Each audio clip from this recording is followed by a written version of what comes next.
just clean that up perfectly. To have this man pop off like he just did. Absolute menace on this Tracer, taking over. Undefeated from this team. That was such an insane final fight. They're just getting torn apart. And that'll be it. And they run over the shot. One more chance, one more push. Maybe they turn it around. It's so close. It's incredibly competitive. Another one. Disrespect. Give it to him, bro. 1, 2, 3. A huge shatter from Toulouse. I mean, what a series that they play.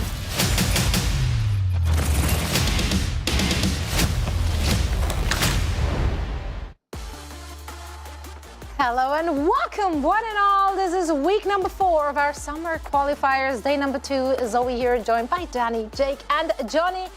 And we are ready for what is happening. Can we talk about our, the pink. our matching color, not matching colors, but Yeah. this guy ruined it. But, Hey, it's a cultural moment. Somebody had to be Oppenheimer. I didn't have to think So it was like, let's dress up as Barbie. I got pink out, and this guy goes, I'm gonna be Oppenheimer. Guys, I've seen both movies. I liked that. You guys haven't even seen both movies. I have seen neither, You know actually. what? I don't have You can talk to me when you've seen it. Because I saw Barbie and Oppenheimer. I liked Oppenheimer better. It's kind of more my speed. Are you I liked it. Oppenheimer or Oppenheimer? Oppenheimer. That's the hottest new social Oppenheimer. media trend. There you go, guys. Oppenheimer. Okay. Yeah, well, that was an important thing to discuss at the top of the show. Also Yes. important, money. And we Like have money. lots Love on the line of that for our teams. The winning team will be walking home with the fair, bigger share of the prize pool. As you can see, here is the split down. And I mean, Million everything clams. down for the marbles, and you two can be part of it all by heading over to Toronto with us. So make sure to grab your tickets right now. They are on sale. Head on over to overwatchleague.com/2023/playoffs to make sure that you can secure your spot and say hi to all of us. Yeah. Johnny's we're questioning meeting you my in slang Toronto. for money. It's not clams. You could. I mean, Clams? these are A million clams. Marbles? million. Marbles, You got clams, the marbles, stones, clams, bones, rocks, dollary dues. dollar tickets reduce, now as the cool for kids grand say. finals, and you get a chance to take pictures with Zoe. Yeah, And I guess, Danny. I guess so. I'll be there no matter what. I'll be there no matter what.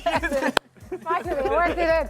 Either way, of course, we want to discuss all the action here in the West, but there was a lot going down in the Eastern region as well. And to sum it up for all of you who have missed it, we have Vicky, Kitty, and Necro.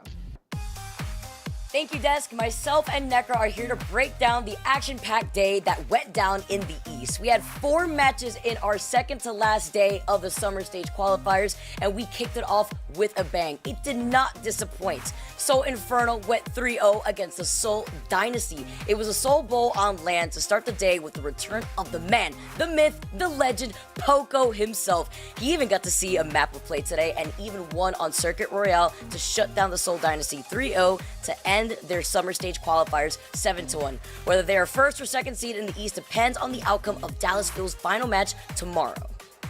But speaking of Dallas Fuel, their match versus the Hangzhou Spark was the highlight of the day, and with a result very few people expected.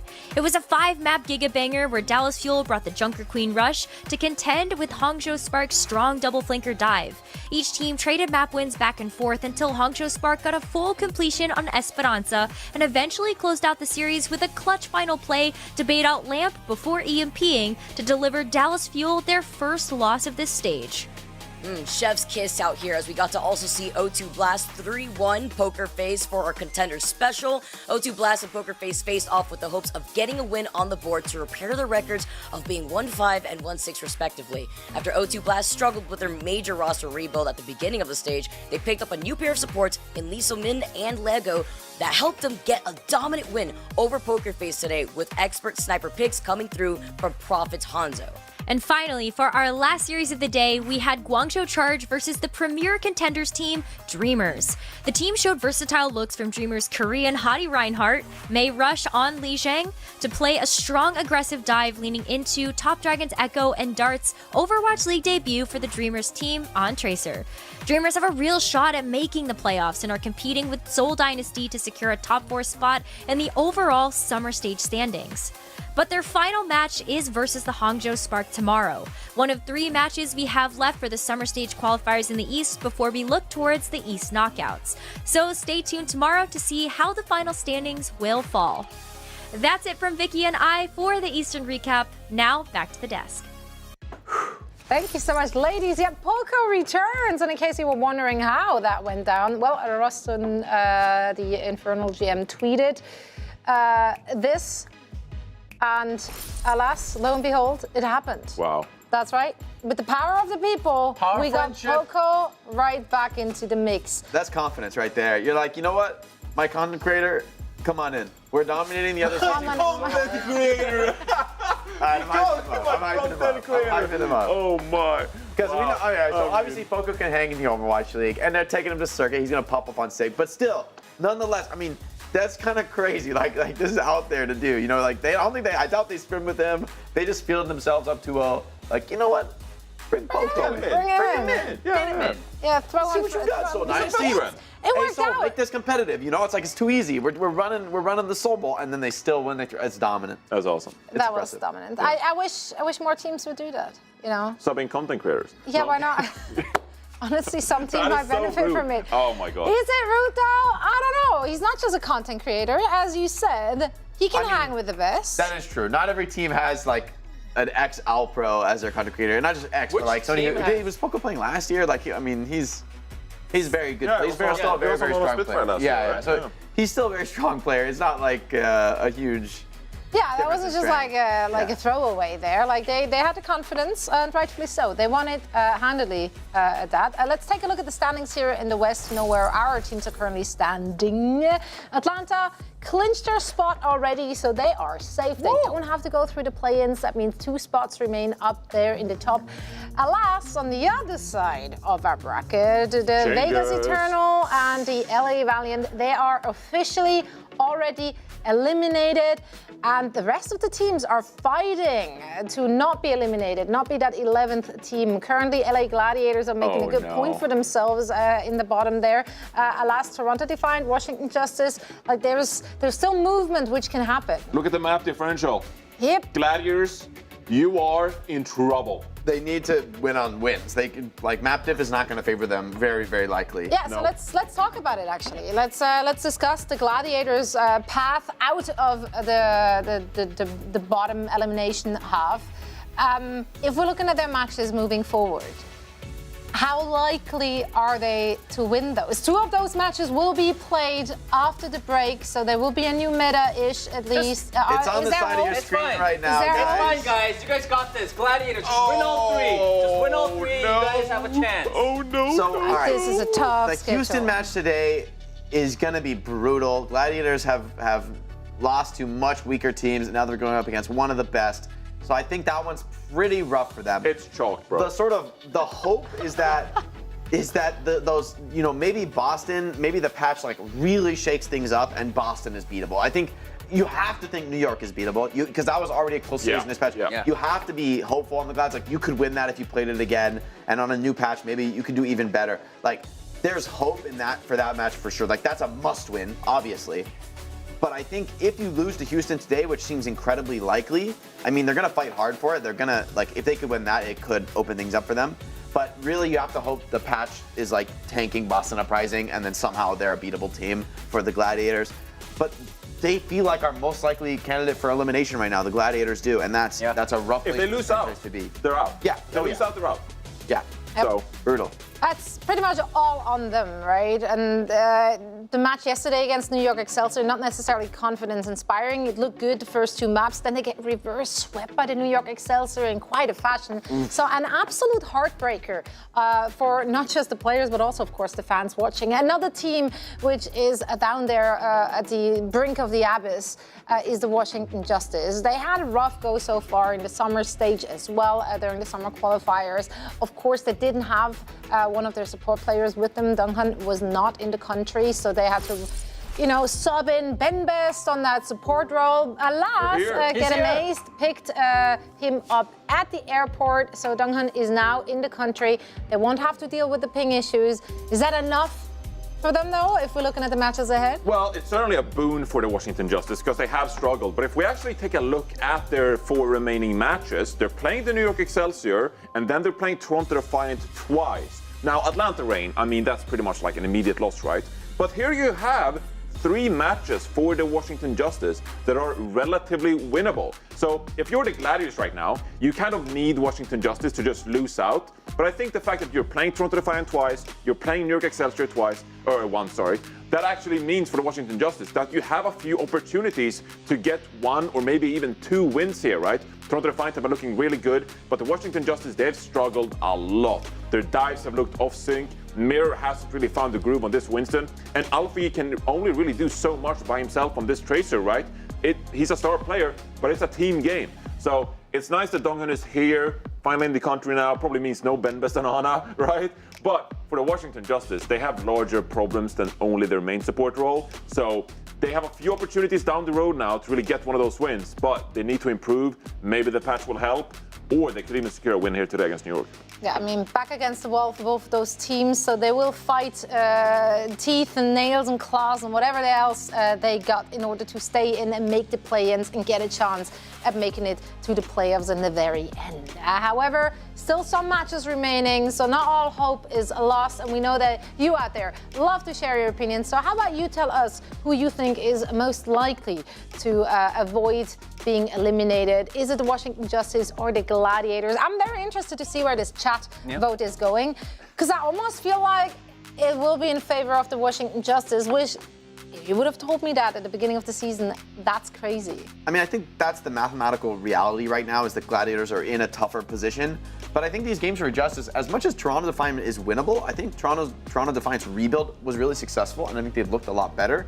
And in a meta switch that could potentially put Kaluj into more comfort zone heroes, where I think his Winston has looked better and better lately, but if he's on one of those heroes where his individual mechanics can shine in the next patch, too soon to tell. But there's a team that not only I think they're pretty tough this meta, but are going to get harder to beat potentially in the next patch. I don't think they're like in love with this meta and super happy with it. Like, they stand to gain a lot. So for the Washington Justice, I'm worried. The key is, though, all you have to do is be better than the Glads. And so it's kind of like, it's like one of these teams might get 1 win and the other team might get 0. That might be what decides, this elimination question. Yeah, and it all starts today because both of those teams will be playing some of their matches today, or one of their matches respectively each. So let's take a look at the schedule to know exactly what is coming our way. We're going to kick things off with the LA Gladiators going up against a tough opponent in the Houston Outlaws. After that, the New York Excelsior will face off against the Washington Justice. Excelsior has been looking pretty darn good as of late. They definitely have a grasp on the meta. The newest edition have done a lot for the team, and they're really coming together. Washington Justice, well, let's see how they can hang. Now, our last match of the day will be duked out between the San Francisco Shock and the Vancouver Titans, another team which is definitely on an upswing. And while all these teams need to find their way through the play-ins and playoffs and the grand finals, we too need to find our ways. Through life. Through life, but also through Overwatch maps. We have a fun little game prepared for today to put our Overwatch cartography skills to the test. Family trip, guys. Family trip. Yeah, that's a first. Woo! First time ever. I never get to walk with you guys. I don't think people are aware I have legs, actually. You can put them on just for this. There's a lot of conspiracy theories going around. True, we can put them to rest. She floats. I do. I'm very zenyatta at my core. So here's the spiel. We're gonna have some really cool little hints, like little bits of a map, which will be shown here on the big screen, and the map overview. And then we have to guess where that hint is located on the map. So we just drop our pins. According to our producers, Danny and I have to go first because apparently otherwise we copy the homework of the big guys. I'm looking at you, Ben. I'm looking at you, Ben. Incredible rude. Thank you very The much. observers cooked with this one. Yeah, observers were Neil looked cooking. pretty No, fair. we gotta go hard on them. I know, We gotta and we prove gotta- to them. I'm And a we're little the scared, winners. actually. Oh, yeah. I'm a little scared. Oh, yeah. They cooked some craziness, but we'll have to see. Okay. Oh! Interesting. Okay, it's Interesting. a lobster. There's a lobster. If I and were a bowl of something lobster, where would I go? Okay. I You know what, mean, Ben? On second thought, I'm sorry. on second thought, maybe you were right. I think. good. I don't It is see very anything. hard to see. Where which are one is we? us. Yeah. Is this me? That is Jake. I think this is me. I think I'm the I think I bottom. got me. If not, then I'm I sorry. can't see. I I see. is there a restaurant in this? You're like looking for the signage. Oh my like, hold God, on. is there a restaurant sign? I have to guess. So I am just gonna Just gotta go for something, Zoe. yeah. Stalling. I don't know. I'm stalling. There we go. Alright. Danny, Well, obviously. since I'm the smart guy of the group. No, you picked Johnny. You picked Johnny. That is Danny. No, this is. No, That's Johnny. This is Danny. That's Oh, Johnny. Don't me. Since I'm the smart guy of the group. Let's see. According to my calculations, Math this one out for me, Danny. so Do the math. 2 times 3 is 6. It's Minus 4 is 2. What? So it's right here. Confident. Oh. I like that. Okay. Yeah? Okay. The one outside part of the map was All right. clearly inside shot. Okay. Smile. Okay. Smile. All right. Okay. Here's what I'm thinking. Yeah, please. I would have thought it was like down here, but obviously it's not part of the graphic anymore. So I'm gonna guess over here in this little building right here. Is there a restaurant in there? I don't know. Have you been there recently? There's a place there. People go here sometimes. People go. People go here. I don't know. Okay. I selected it for you, Jake. All right.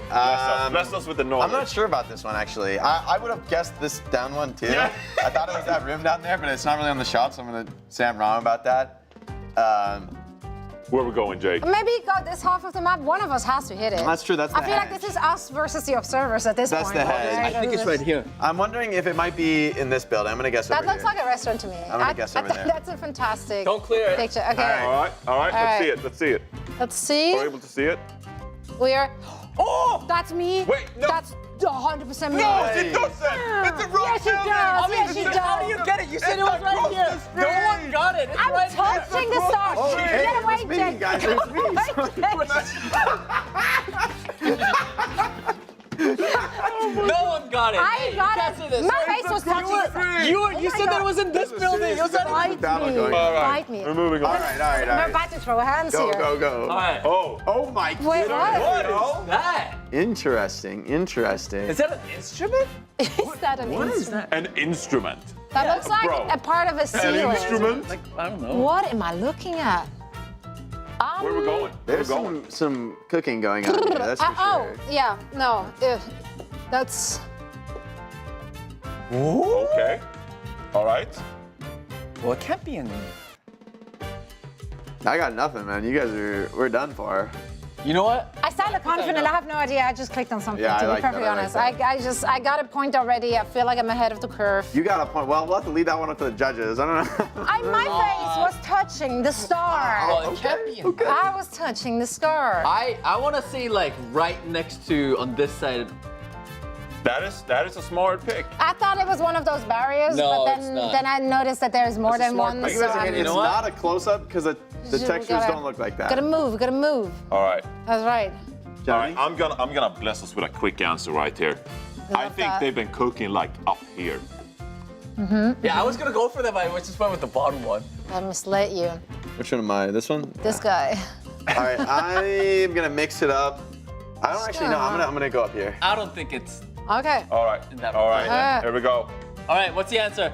Come on, give it to me. No! I was the closest. No, no one got it. Johnny's closest. they Stop. Stop! Can you stop Zoe's drawing giving me Jake? points. This is good. You're obsessed with Jake. I'm not. All right. Aren't we all though? One more. My face on Last it. one. All Last right. Oh, this was I think Ow, this was easy. okay. This was easy. I got. I never look up I know where. what this is. I never. Oh wait, I don't know which side the ship's on, man. That's complex, but well, we'll see. That is complex. I know where it is, but I don't know. It's a mirrored map. It's a challenge. I mean, clearly it's right. Oh, I think I figured it out. Shoot. I think It's not the word I would have used. But definitely the word I'm using. I think it's like maybe it's. Where am I? where am I? Well, I have an existential crisis here. Just like somewhere over there. Okay. All right. All right. I got this right. It's right here. Okay. Oh. Oh. There's What- so much Johnny? confidence. Where's All that right. coming from? All right. Okay. Okay. Okay. Well, I'll pick the other side, Danny.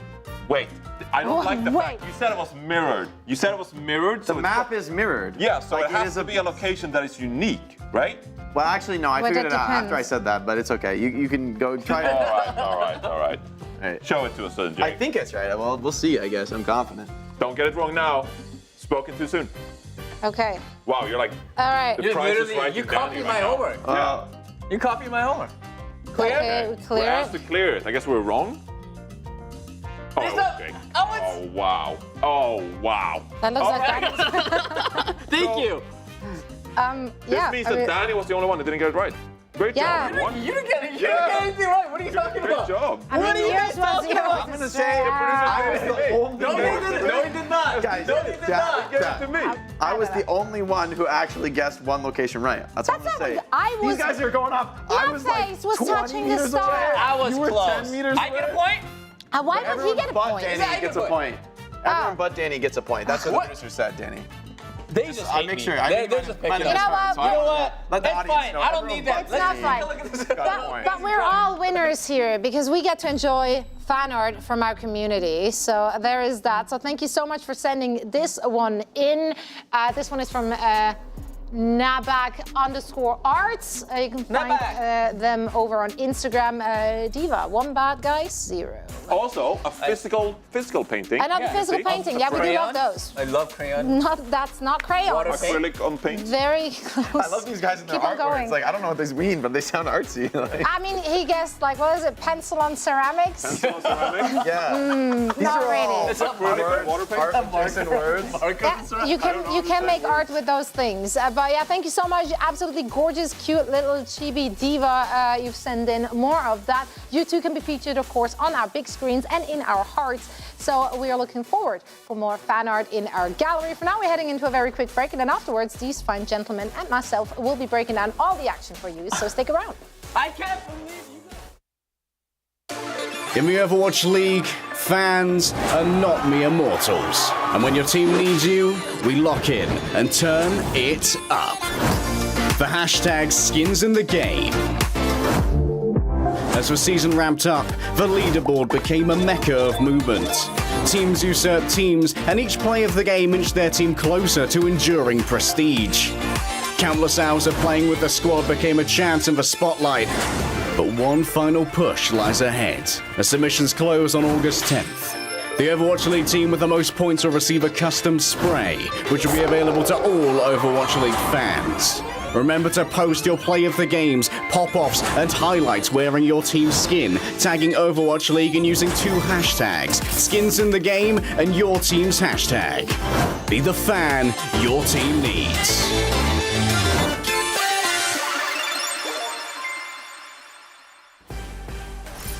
Well, and of course, you can also support your teams, not just with skins in the game, but also with team jerseys on your bodies. They are on sale for up to 20% right now in our shop. So head on over to shop.overwatchleague.com and grab yours now. They do say that people with jerseys get 8 hours of sleep a night.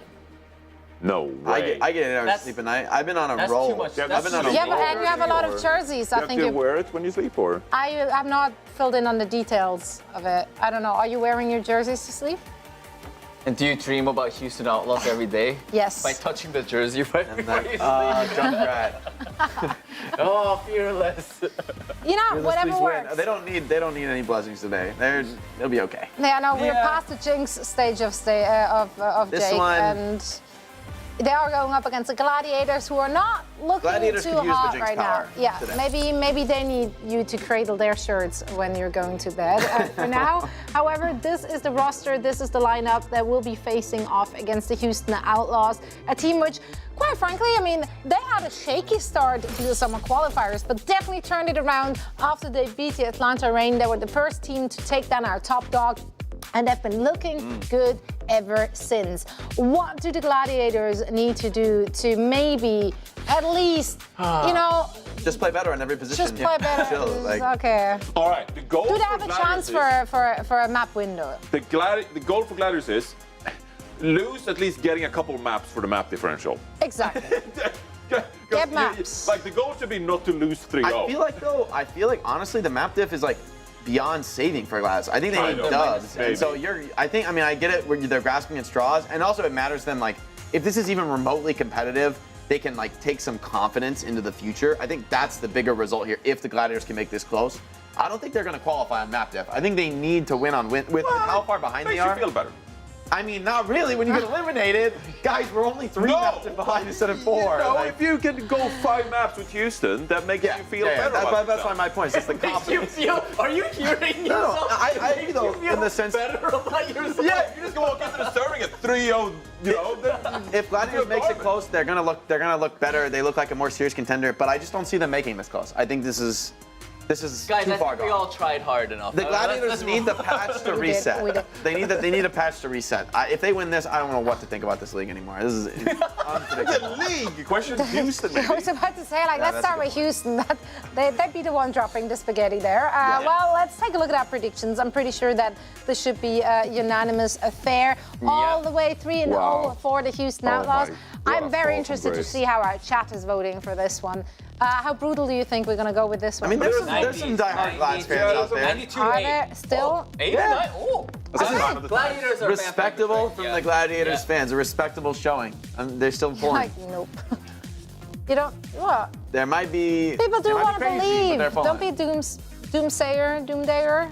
I'm not being a doomsday. I'm being real. I'm being truthful. Like, Hey, you never know. the Gladiators are at a major disadvantage right now. I mean, they have True. fantastic players on their team, like Kevster, Yaki, Funny Astro. Like, they can pull this off, but like they are so just The talent far is away there. from the level that Houston Outlaws talent are. is there. Houston Outlaws are playing like almost perfect Overwatch. They're playing like flawless dive, you know? They know what they're doing with their Tracer Sombra before like the fights even begin, right? Like it's a snap decision instinct almost. Whereas the Gladiators they're like seconds late in synchronizing with each other and being on the same page. Do you Like, they're guys so feel far like there behind. was anything the Gladiators play that in Houston's play the Gladiators could maybe take advantage of?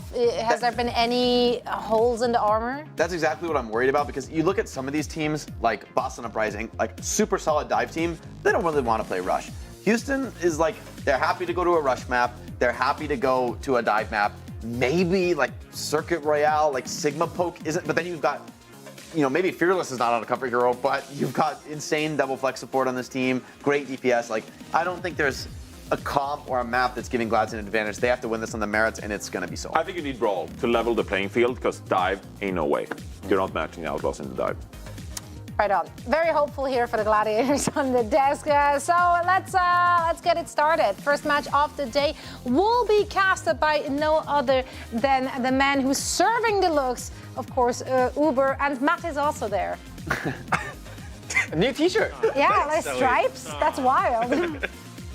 Yeah, big new T-shirt.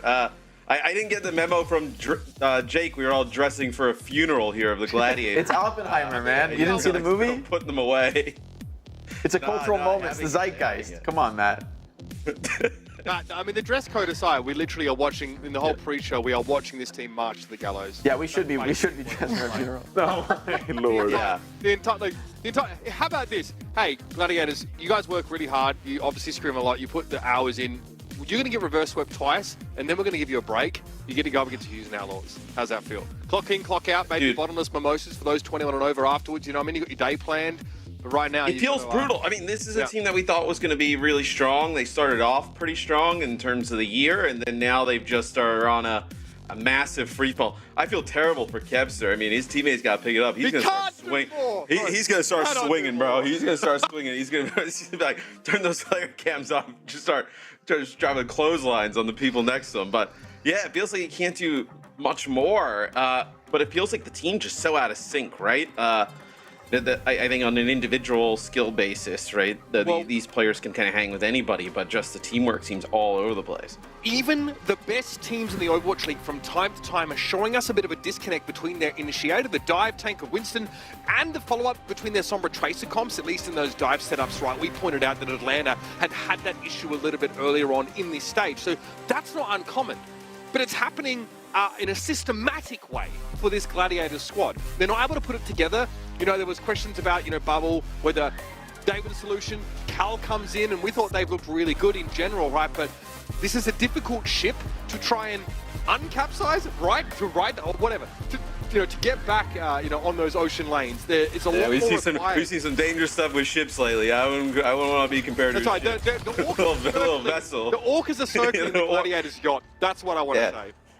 Yeah, I've been getting a servant Orca videos, bro. They're on the rise. The Outlaws.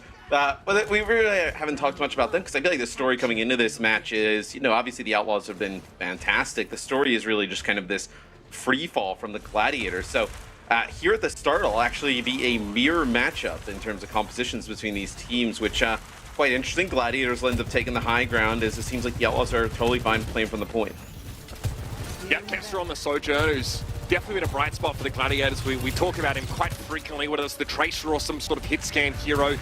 He's had to step up and deliver, and he actually has managed to follow through on that promise. Marvel takes a licking early on. Vortex thrown down by Fearless. Extra pressure now as he looks very comfortable just holding the front line. The Gladiators have Bunny Astro there just trying to dodge around that disruptor shot thrown into the choke. He'll rejoin the rest of his team now, but the Outlaws are looking very hard to shift. The Pelicans taking pot shots from the side room. Violet going down first, though. Cal trades themselves out. Yeah, but I feel like if you lose your Lucio here and keep your Baptiste up, that's totally fine. You're just going to have all the healing that the Baptiste provides, especially with that immortality field. So I feel like that's a trade that ends up benefiting the Outlaws in the long run, and it looks like that's exactly how it'll play out, as they'll take the point first. Yeah, hard to disagree with that, Matt. Having that immortality field for your Ramatra is just paramount in these fights. You need that staying power. You need to be able to develop as many of these annihilations as possible. And look how far ahead Fearless is, just on virtue of how long he's able to remain in the middle of the fight. Yeah, I mean, well, we saw Marvel obviously use Nemesis form, right? He kind of goes into it and just has to stand there and block the entire time, not able to do what Fearless does. As you see him here, just go in, just put down some damage. Very aggressive from Fearless, and he forces a defense. It's a defensive blizzard from Yaki. He's able to get out of it. He's not affected by it. That ultimate from Yaki goes for nothing. And now Fearless able to start the pressure down a little bit more. Vortex thrown in now. The reinforcements arrive. Yaki very quickly goes into Ice Block, and guess who's going to be waiting when he emerges? The fists are flying, the immortality field taken down, and Fearless will sit here in Annihilation now. Give him the big old slurp down. Marvel won't get towards that ultimate. They're trying to keep him alive. Cal throws that amplification matrix down, and they are able to get that extra healing boost. The Gladiators have 5 players in their fight, but they are falling further and further behind. Yes, this will be happy with the overclock here, just trying to find anything, and it's going to be Marvel using the Annihilation, just kind of like goes right into it. And somehow he's able to stay alive through this, as Violet's getting very close here to his sound barrier, but not going to be able to get on and contest. At this point, obviously, ill-advised for the Outlaws to linger any longer than otherwise required. Violet and Fearless are collateral here. The rest of the Outlaws able to pull on away. So the Gladiators get the result there. It was an interesting start for Houston, Matt, with Fearless going super aggressive. So, I mean, they do get the point flip. It'll be Kevster using the overclock here. It looks like they want to go quite aggressive, but, I mean, you have so much here for the Outlaws. Sound barrier use here, Blizzard, and you have an Am Matrix if need be. Cal's frozen the Blizzard. He's just able to get out of it, though, and shakes off the freeze effect, but Pelican wants to chase him down. Cal, though, stands on 2 feet. Nicely done by them. Chu are going to trade that back, though, of course, as the Baptiste gets involved once more, and the Outlaws have control. The Gladiators here at 35, stop short. Yeah, and that's the brutal part of the Gladiators, having to dump pretty much everything in to put the point back to their favor there at the start. So you only get 35%, and now you can play quite aggressive here with this Amp Matrix. 2 Amp Matrices in play here. Chu and Cal facing off. But it's the Gladiators that need to step forward and get control of the point here. Funny Astro flies too close to the sun. Fearless gives him a clout. And now it's a 5 versus 4. Immortality field deployed by Cal here, keeps Marvel alive, but Yaki not so lucky once the drone dissipates, and here come the Outlaws. They are not taking this by half measures, Matt. Clinical, they're looking to dispatch the Gladiators as Funny Astro is able to touch. Yeah, as he'll get on the point. We'll see how long this can last for, though, as it's not last very long at all, actually, as nobody else will be able to get a touch. Oh my God. Shoots his C9, which is incorrect. Ridiculously wrong. We have jumped the shark when it comes we butchered that. We have vaulted the orca, more appropriately, when it comes to the C9 term. Oh, goodness. Okay, pretty straightforward stuff from Houston, though, there, Matthew. For me, the most worrying thing about this for the Gladiators, like the only fight that you won and really looked like you were going to be able to kind of make this a close one is like when you basically used every ultimate you had and the Outlaws used nothing. Other than that, like in like a neutral fight or a fight that's a little bit more even, like they were not really close. And now as we move to the next point here, it's going to be a comp that I think favors the Outlaws, right? We talked about how maybe you haven't been able to coordinate this type of dive here for the Gladiators with a lot of moving parts on the roster. The Outlaws are very good at this. Look at that Bionator to the backline. Both Cal and Funny Astro hit by that. Shu not necessarily playing from some high ground vantage, just managed to alley-oop that one in. Now Shu's in danger though. He will get popped up, and Bio not followed up on by the Gladiators here, but Kevs is there to crash into Shu, and the backline of the Outlaws crumples. All right, so this is a pretty good start here for the Gladiators. It's a comp that you didn't think would work out in their favor. They get Fearless really low. They put a lot of good pressure on Shu, and they're actually going to be able to take the point first. So a little bit of a surprise there, at least for me, with that first fight. Kevs the Tracer. Say no more, right?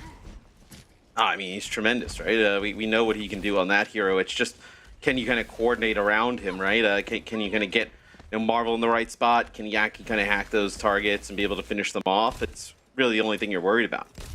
Cal and Funny Astro about to get busy as the Outlaws will likely look to take the high ground. Cal trading blows with Shu across the map, one apiece here for those keeping track at home. Cal pulls down a line of sight, now under a lot of pressure. He's going to be happy falling first though, so Kevster wins the Tracer duel yet again. This is where he thrives. Yes, Fearless tries to make a play for the supports up on the high ground. Is you lose Happy, right? It's a large source of your damage. What do? It looks like they're just going to kind of set up, wait to go again, but Marvel did a nice job counter diving, right? When Fearless went in, he jumped back, trying to help the supports, but they hit a nano here on a Fearless. I assume that's going to be for the high ground. The Gladiators, though, can disengage from this. Yaki's built EMP first as well. Fearless gets hacked there. No EMP from Yaki. In fact, Kevster with a pulse bomb dispatch on Shu. This is much better for the Gladiators. Right, using those ultimates, they hold onto those, the anti-EMP abilities, I guess, in the Nano and Rally. So good luck to Pelican to try and find an insta-kill on a support in this next fight. I mean, this one has been all Gladiators. Right there, super bizarre, where Kevster's like putting shots on the Violet, and then he just like walks away and just leaves Shu in like a one-on-one. Not obviously the best situation for Shu to be left in. It's just be a nano on the Marvels. He wants to go into the backline, and Violet just gets deleted. It's almost just too easy. Shu already, I guess, parting with the nano there. 3-player Bionade from Cal. What a setup for Marvel to come in and knock heads together. 2 down to the Primal. And the Gladiators have been all over this. Against Houston's best composition, or rather piloting it as well. That's no mean feat. And a great recovery here for the Gladiators. I guess they've been forged in the fires of adversity, Matt. Now they're looking to try and go one apiece here. It's going to be a rally from Violet as he heads to the point. Yeah, I mean, this is going to be like your first rally. You have an EMP here from Pelican, but where are you going to go about and use it? They haven't been able to get anything going the entire point. Fearless waited out the Funny Astro Rally, just sitting inside his own bubble, and here comes an EMP from Pelican. Yaki was effective by the looks. It was like no follow-up. Shu's the one that falls, and Marvel is able to find both backliners with the help of Kevster. Yes, Happy's able to chime in with a pulse bomb on Funny Astro, but the Outlaws are down to 3, if that. And overtime ticks down. It's a shutout in favor of the Gladiators. That was a big surprise for me, quite honest, because that's a comp, well, especially with how point 1 went, that you thought, okay, now that we move over to this is kind of the Outlaws' bread and butter, and they just get slapped around here by the Gladiators. But I also think that's the frustrating part, is you see how good the Gladiators can be at times, right? They're definitely capable of playing some of these compositions at a high level, just haven't been able to put it together over the course of a few series. Have a look at this. The rotations, sublime. And here's this Bionade that sets up a huge primal. The timing here couldn't have been any better. 3 players in that one. Cal producing a That's some filthy stuff. Like cross map as you're being chased by Fearless as well. It's Gladiators will play the Echo here. What do you think about this? Again, we've seen Yaki go for on a couple of occasions. He'll also play it on Numbani, if I'm not mistaken. Quite susceptible here, of course, to Pelican, who's had a pretty quiet one on Oasis so far here. But again, looking to burst down someone like Fearless here, but he's hardly been the issue. Marvel finding Happy first. Not good. Happy getting picked off, Matt, quite early in many of these fights. You know, when you mentioned Pelican, like I don't think he's had maybe the best last round, and then maybe even here a little bit at the start, right? But Happy's been the one who's been getting picked every single time. It seems like whether it's like losing the duel to Kebster or that time Marvel, where if Happy's losing those duels, Pelican can't really get anything done on the Sombra, right? Sombra's like just trying to work with the Tracer to make things happen. If you don't have the Tracer, what do you do? Like Kebster's finally broken and is just unleashed. I think any team of the Outlaws would crumble before that kind of pressure, but even Houston are struggling to deal with him right now. Cal farming up that nano. Nice sleep on a Marvel here. Shu considers a bio, does throw it down. Marvel very low and won't be able to get away. Cal also hacked at the same time. So now the Outlaws with the player advantage looking to push in. It's Fearless getting the nano boost here. He takes note of the Brigitte's position on the left and he looks to follow up and finish off Funny Astro pretty comfortably. This means that's Cal and Yaki just sitting on the staircase. Both of them are in big trouble. Yeah, and the point had already flipped, right? So you're just going to end up losing these players here towards the end. Oh, well, what? Kemper actually takes out Happy and Violet on the other side. He gets a nano boost there towards the end, so maybe this is one where the Gladiators can actually flip.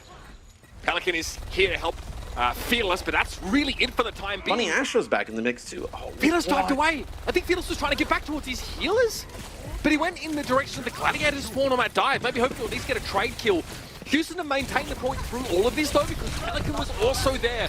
He has an EMP ready to deliver. It could yield it. A free kill on the Tracer, potentially.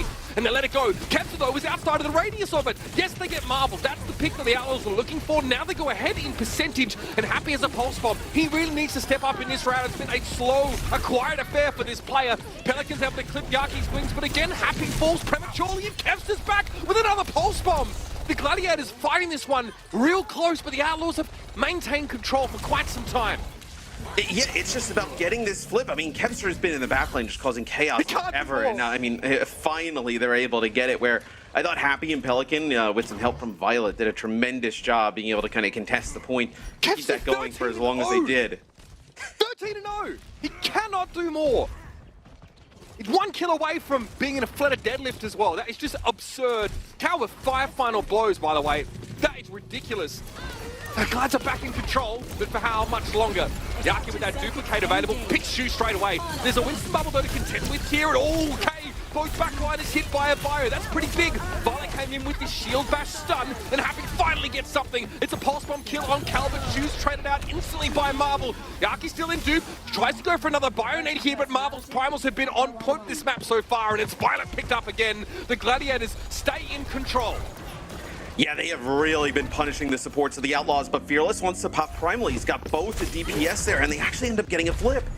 That Fearless chased down Kebster as well, just as the Glads look like they'd be forcing things to final fight territory. So, yeah, and Mitch, you're getting closer and closer towards this EMP here for Pelican, right? I mean, it's such a huge game-changing ult. You're going to have the EMP probably plus Nano here, where Yaki now just goes over to the Sombra. So you may not actually even get this EMP here for Yaki, depending on how this next fight goes. This will be devastating for the Gladiators.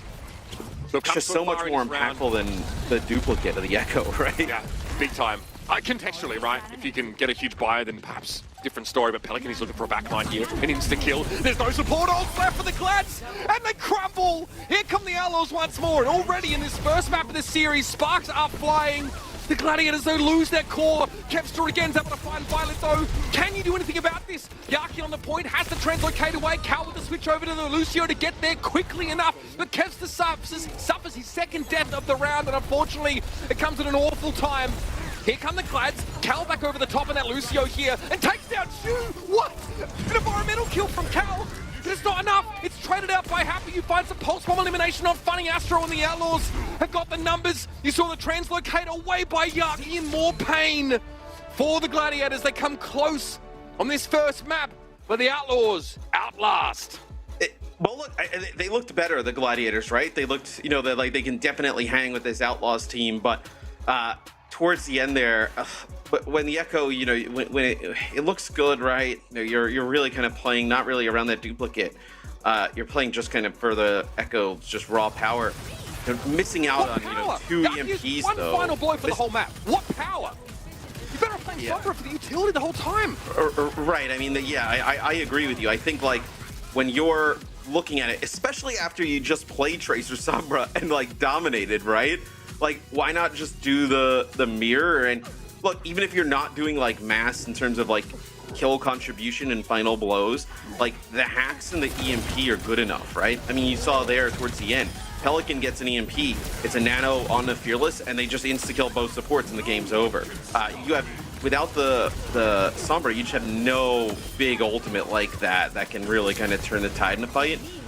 And it's brutal because that's how you end up losing at the end.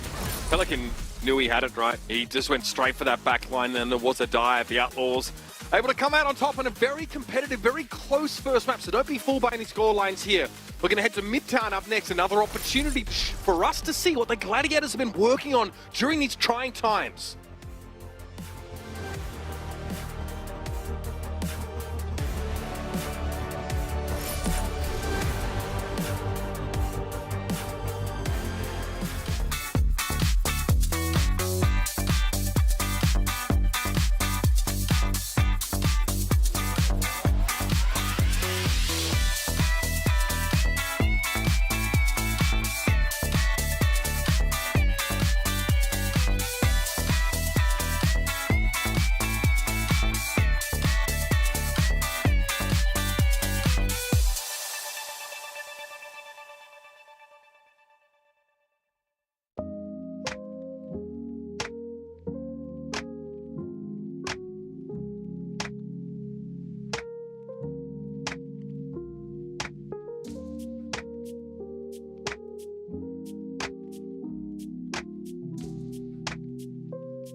Yo, crank that volume, turn it way up. Get your weapon, get your blade. radar. Damage, then you gon' pay up. Yo, crank that volume, turn it way up. Get your weapon, get your blade out. Damage, then you gon' pay up. Yo, crank that volume, turn it way up. Get your weapon, get your blade out. Damage, then you gon' pay up. Yo, crank that volume, turn it way up. Turn it way up. Turn it way up. Crank that volume, turn it way up. Way up.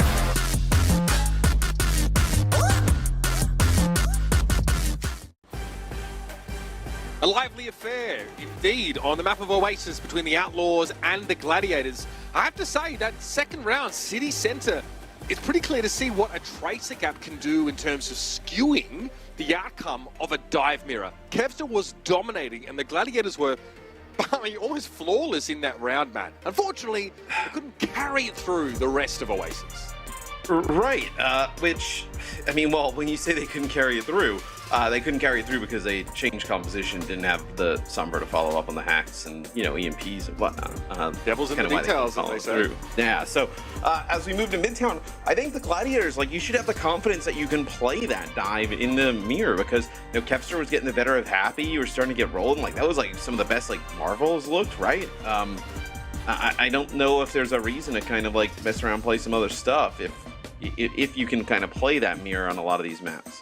Yeah, it looks like the Outlaws were pretty well drilled when it comes to dealing with Echo against the dive comp. They themselves, who were one of the earliest proponents of playing Echo on these control maps and their dive comps, were playing Sombra all the way through. Yaki ends the map with one final blow. Now, whether he's able to find a final blow on Echo or another pick, I assume probably Sombra on the previous map, but not a great showing, and it really hurt the Gladiators virtually playing with, you know, a player down in much of that round.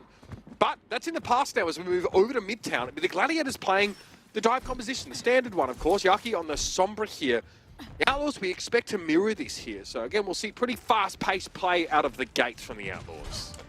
Yeah, and I think for the Gladiators, you just need to be perfect here on defense, right? Like you mentioned, it's going to be pretty fast, pretty chaotic at times with these comps, but you know, getting picked on defense first is going to have everything crumble here. So Yaki just gets a little bit of damage down, it looks like there, builds a little bit up towards that EMP, and then going to back up. The Outlaws here really just hoping to maybe force some action by standing in the choke here. She was coming through the train to bio from behind. Okay, we've seen this. We've seen a few players try this before. Okay, so no connection necessarily, but the Outlaws look to pincer there. Instead, they just kind of establish themselves on that high ground, but Kester's able to find their way in and deal with Violet. I really like how the Gladiators played that. Instead of just kind of like standing there, they kind of, once they moved in, the bio was a little bit late. Like they wanted the fight to maybe kick off there and then the bio to come down, but they decided not to fight those players in the high ground, just wrap around and take out Violet. Can the Outlaws risk sending Shu down the train tube again to try and go for a flanking bio? No, but just do it from what? Okay. Yep. Yaki. But that's on the Sombra. Where was he playing that he just got killed with the bio? It could have been predictive, to be fair, or maybe here's the problem, right? Sombra, you can't anticipate the burst damage sometimes you're going to face. You want to stay in the fight as long as possible to get as much charge as you can. Like, look at Lip. Lip overstays almost in many cases. It doesn't get punished because he's kind of cracked. Yaki there maybe just doesn't know he's going to get hit with a bio, doesn't expect it, and suffers. Okay, well they get Shu, so this is a huge opportunity, and they get Violet. So it's something we rarely see where teams can put. No, we've seen it with the Atlanta Reign, but even with the Atlanta Reign, the last time they played the Outlaws, where the Outlaws come out on top, the Outlaws did a tremendous job with just both those supports being able to keep each other up. Today, we've seen a few times already where Marvel and Kevster are able to take them out pretty handily. So far, at almost every point today, the Outlaws have looked weaker in the Sombra Tracer mirror. I can't believe I've uttered those words, but here we are. The Gladiators look incredibly well drilled here. Now, they get hit by the EMP first, but Yaki's able to build his up just in time, and that's Kevster again! Pelican, post-EMP, gets absolutely slapped. Man, the guy does not miss. Yaki now looking at pressure. Fearless down during that primal. A hack here would make it impossible for Fearless to get away, and the Outlaws are getting blunted on the approach. Yeah, he had the benefits of the nano as well there. Big biotic grenade from Cal across the map, connects with both supports. Dude, Kevster is putting in work today. I mean, he must have saw where they were in the standings and is like, oh, this can't happen. I want a Nobel Peace Prize to go to Kevster for humanitarian efforts to literally accelerate the evolution of an entire group of individuals just by his presence alone. He has lifted this team up out of the doldrums. After that last match, everybody went to leave. He just locked the doors to the room. He was like, nobody is leaving here until we figure this out. The hair curtain, you see a red glow start emanating, and you know you messed up. Look at this guy! He's out of control, Kevster! On an absolute running riot. The Outlaws here completely staggered by this approach from Kevster and the rest of his team. And there's nothing they can do. A minute remaining, less than, in fact. I think your assessment of like we haven't seen the Outlaws look like this bad in a bit like might be true, but I also think it's probably a little bit more of a shock of like they probably didn't expect the Gladiators to come in here and put up much of a fight today. And maybe it's going to catch them off guard a little bit. I mean, it's a nice hack from Yaki, and then the finish by Kevster. I mean, you're at 25 seconds left. You may get a full hold here for the Glads. What a sneak from Kevster. Dude. Delivery as per usual. The protocols here for this dive comp for the Gladiators don't just look like they've been internalized, they've been hard-coded into their DNA. They are so clean. They are in the right place at the right time. They're responding adequately to how the Outlaws are trying to pressure and sort of find opportunities. There's one more fight here for Houston, but they don't have an EMP to work with. They've got the rally, they've got the pulse bomb, and that's going to have to be enough. Here's a rally first from Violet. They're going to try and make their way through the choke. Cal looking to probably set up a long-range bionic grenade if possible, but Marvel gets the nano, able to slow this advance down, and good rally response from Funny Astro. Funny Astro just surviving the pulse bomb coming in there from Happy, but Fearless is able to bring him down eventually with the nano himself. Marvel in trouble. Fearless drags the Winston down as well. And that'll be it for the Gladiators. An incredible hold on point A, but not quite able again to get the job done. I mean, really amazing stuff there from the Gladiators on checkpoint A. They just need to make that incredible defense on point A pay off, right? They can't just kind of let the Outlaws now start to gain momentum, move towards the second part of the map. As Pelican, he'll have this EMP, so you're gonna have an EMP on both sides. Everybody expended support ults there during that. I think you're gonna see like a big fight here for this top bridge, right? Whether it's like Fearless going in with a bio and then kind of like an EMP from the backside here, like, or it's gonna be the Gladiators attacking early and denying that position. I think Houston are really playing around EMP here. I just saw Violet sort of shield bash back apropos of nothing, but they're still going to get caught by it. Cal, yep, failed on the high ground. EMP follow-up was good. Funny Astro will follow. There it is straight away. The soft underbelly of the Gladiators exposed, clawed at by the Rabbit Outlaws. And they tried like a defensive EMP, like when Pelican's EMP came in, they tried to use their own EMP to maybe kind of trap some of those players in there and then dive back and protect, and it just did not end up working out. So not only do you lose top control of that bridge, you also end up losing your EMP here to hold the second checkpoint. I'd love to see the stats of like your fight win rate, EMPing second, right? Just how effective that is in general, what it takes for that to work out. Pulse bomb there from Kevster, uncharacteristically not being delivered exactly to its location. Happy as well now as well. That's a good The Outlaws have a massive advantage already as well because they're going to have double support ult coming in here as well. So towards the end, you're going to lose Marvel here. Yeah, I mean, you're going to end up giving up that second checkpoint. So just like I was talking about, where you had a tremendous hold on checkpoint A, you had to make some use of that here, but you end up not, because like really the payload just moves non-stop through the second part of the map, where now the Outlaws, I mean, you have a realistic chance to take this because you didn't even have to use some of those ultimates to take checkpoint B. Now, having got a support ultimate plus the primal, Fearless is going to be very hard to kill in this next fight. That's the snowball effect on full display for you, everybody. Ju here, presumably wanting to set Fearless up for a very deep foray into enemy territory. Kevster being kept honest on the high ground, forced to recall there as Pelican wants to get in position, harass Yaki in the front line first. Fearless was hoping to find something there, but Yaki this time gets out well and truly in advance. So, what are the Gladiators trying to set up here for? Because they're giving away a ton of payload progress, right? Where you're setting yourselves up here for the Glads, like for maybe like just one massive fight, and if it doesn't go your way, it's a map completion. It's going to be Violet popping the rally.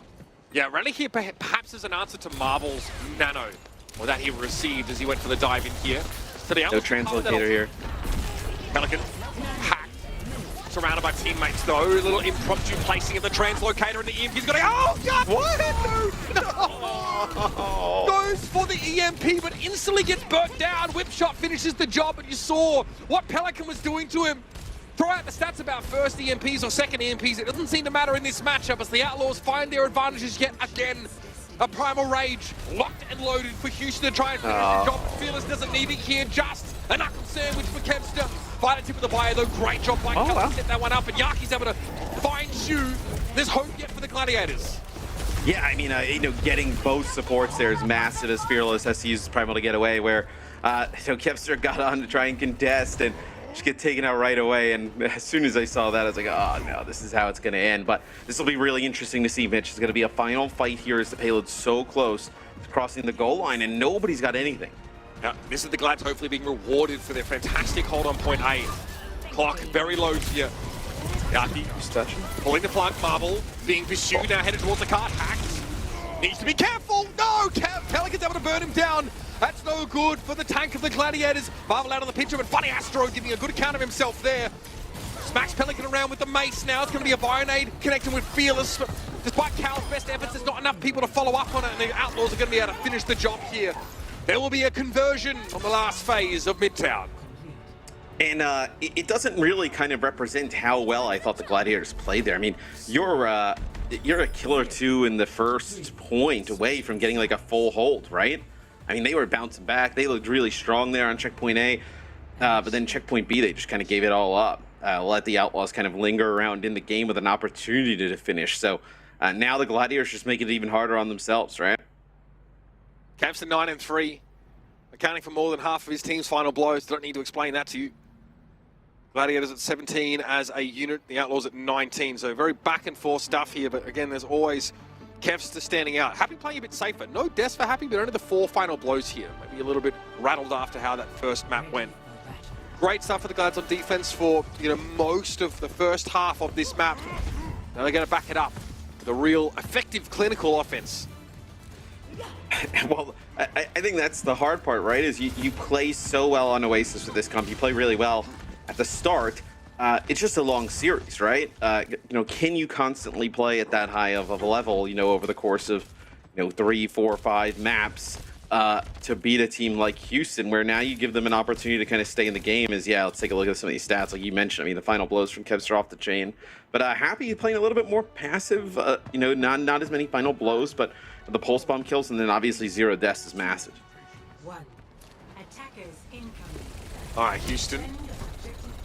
On their defense, which I must say, I'm curious to see how their dive defense looks like, because their setup in this comp, which is supposed to be their composition, has been a little bit iffy at times. Translocator thrown out to the train cart here, which is going to be well within line of sight for Cal to just shoot that. Yeah, looks like that's been recalled now. Here's the dive from Marvel. Kempster there to join him. Spot's Happy. Recalls basically into the same place, and Marvel just doesn't get enough help there. Violet blows him up. Yeah, Cal was coming through the train car to try and provide some help, but didn't look like fast enough, and the Outlaws want to chase. They want these kills. Yeah, they are being served up to them on a platter by the Glads here. Couple freebies for Houston. 45 seconds into the round, a very successful first fight. And we'll see how they kind of set up to go again, right? As now everybody for the Gladiators at full strength. Where the Outlaws are going to play from here. So it looked like maybe playing a little bit from even down low, but have Happy just kind of marking Kevster. I think he's doing a much better job, right? We are seeing him constantly lose that matchup, but oh man, Kevster makes it to the back line. Huge kill. Training that is important, but Shu pays too much attention to the felt. Kevster and Marvel is able to give him a slap in the back of the head. Oh, pulse for Happy. Okay, another pulse bomb kill. That's 3 for Happy so far this map. Fearless won't get the shield in time. Great Bionade and finish the job by Cal. I think you can fight all this, things though. Considered, pretty clean. I think you can fight this. Yeah, I mean, you're going to have Violet coming out here. Happy and Pelican's got the EMP, so I definitely think this is something that you fight here for the Outlaws. And Pelican get into a decent enough position. I assume he wants to get inside the... Oh, it's for Yaki! Oh, my goodness. Yaki turned into a red mist and floated away. To the high ground goes Marvel there. Violet shield up, Kevster can't get through with the pulse bomb there. It's going to be a nano for Shu coming up. Primal for Fearless. He's hit with a Bionade right now, but should be able to shrug it off. Kevster hoping to try and capitalize on that, but couldn't stay out in the open long enough. Fearless gets what he came for there. Forces the nano towards Funny Astro, then looks elsewhere. And here's a rally from Violet now just to give a bit more durability to that backline. He's playing around. EMP though, Violet bursts. No more rally effects for the Outlaws, but it's going to be Fearless now going for the Primal. They've lost Shu. No healing left for Houston now as the Gladiators have the numbers, and Marvel has a Primal of his own. It's both Wistons going at it inside the fire station, while the rest of the Gladiators capture the point. Really good offense there from the Gladiators. They break it open, even though it was Pelican coming back with that EMP. Looked like maybe the Outlaws are going to be able to fight that. No one had a lot of good resources to do so, but not able to is, a bio grenade almost into Violet falls. So that's a huge kill. So now you get this kill into Violet. I mean, you have a ton of time here to get this rolling. Looking like Cal might be what the Gladiators were looking for when they brought in a replacement for Babel. Great positioning, good game sense as well. Cal has set up some really crucial eliminations for this Gladiator squad. Sometimes they're just getting it done on their own as well. Speaking of that, Yaki, like a solo kill onto Shu, that's big. Now the Gladiators can try and create their own snowball in the second part of the map. This EMP could be a problem. Jester hangs around, just enough time to recall away, now has to run. Because Marvel picked off as the cart has already made considerable progress, but will be ground to a halt. Well, that's what I was going to say, is that even though you kind of lose this fight, right, and you're obviously going to have to reset, you get a ton of payload progress here. You're like almost all the way through the bridge. So now for the Gladiators, it's just about setting up something that's going to be able to break this setup. You're going to have double support ult, you're going to have EMP, you're set up perfectly to be able to do this. And I think the Outlaws, they may opt to play a little bit closer here, Mitch. Give themselves another opportunity for a fight at the end. Old economy looking very good for the Glads right now. Somebody to get away there. Already in flight before the hack came in. Yaki with an EMP. We're looking for a big one here. Also translocate on Pelican, and now Yaki says, I want them to contest the cart. I want to catch whoever drops down inside this EMP. Been constantly tracked though by Happy up the stairs, now revealed. Happy low though, has to recall away. Happy versus Yaki. This is going to be a duel. Yaki does not stick around. So we'll see a rally from Funny Astro now. See playing, I think, around Cal for the most part. Primal Rage here. And the Gladiators are very split here, Matt, with 3 of them on the cart. But you lose your tank. So what do you do at this point? I mean, you can't kind of throw some more ultimates at them, especially now that you've lost Marvel. Yeah, rally here I think is very painful for the Gladiators. How do you get through this? Yaki has that EMP, but really wants to hold it for when Marvel returns to the fight.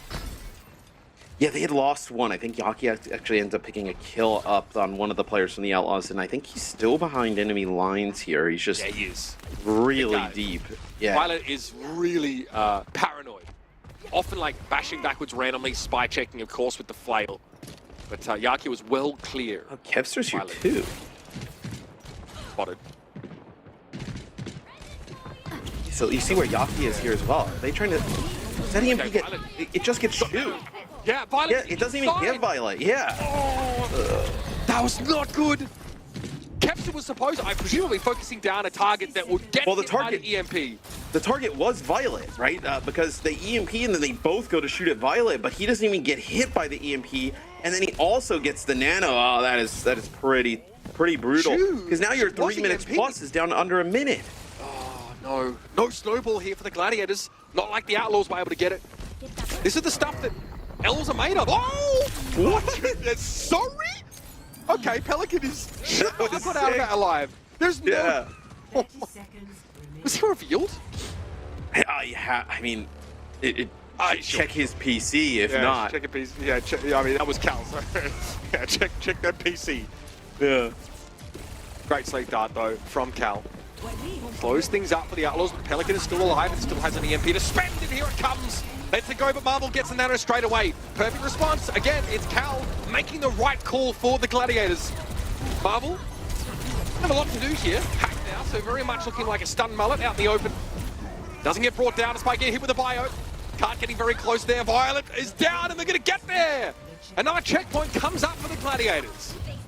As they give themselves an opportunity at least to finish the map, as some big bio grenades there, from Cal.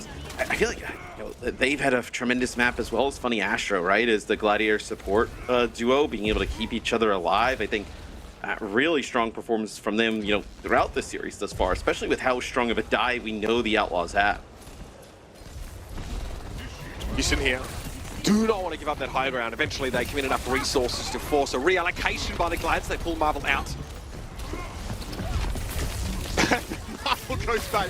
This is very annoying. Happy being forced to double back and check to Winston.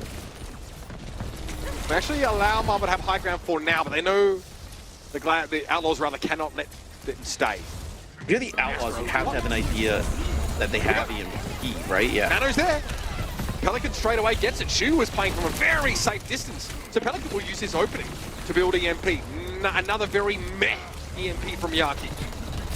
Yes, now this will see Pelican build up towards his EMP. So now just kind of like, who are you going for? Are you going for the supports? It looks like Cal playing a little bit further away.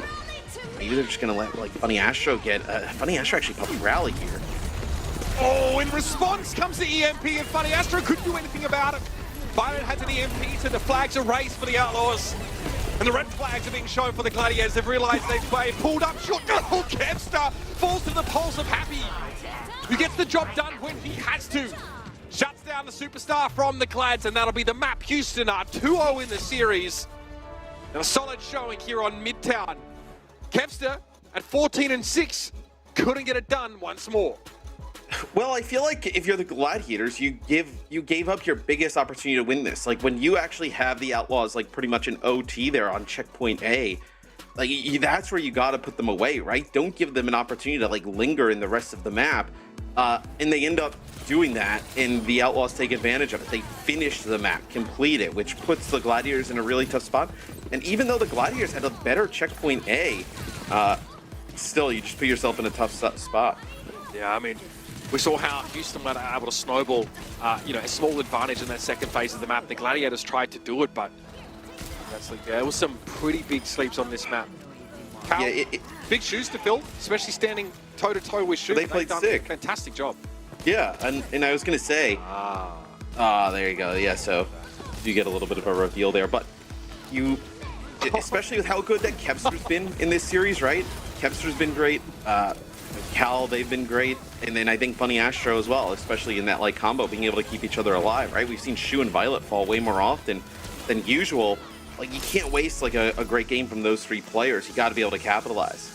It's been competitive Overwatch so far, make no mistake. However, the Gladiators find themselves on a knife edge, the precipice of defeat. Route 66 is up next, the last chance for the Gladiators to stay alive.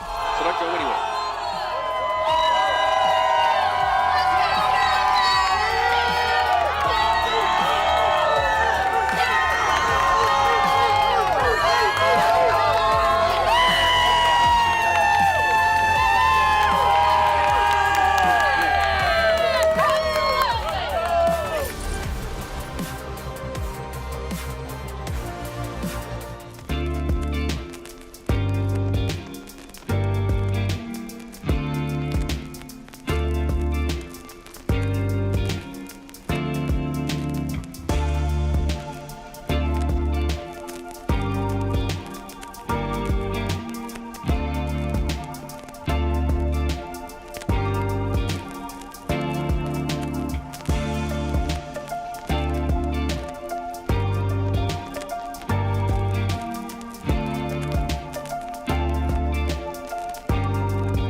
Fighting Astro. That is the delayed tactics widely dealt in a 4v5. Oh, not quite so much anymore. Kevster dishing out the damage. This is giving me vibes of Florida against the Atlanta Rain. What? That is dirty. A rough return here, just kind of getting bullied. Yeah, that was a good shot.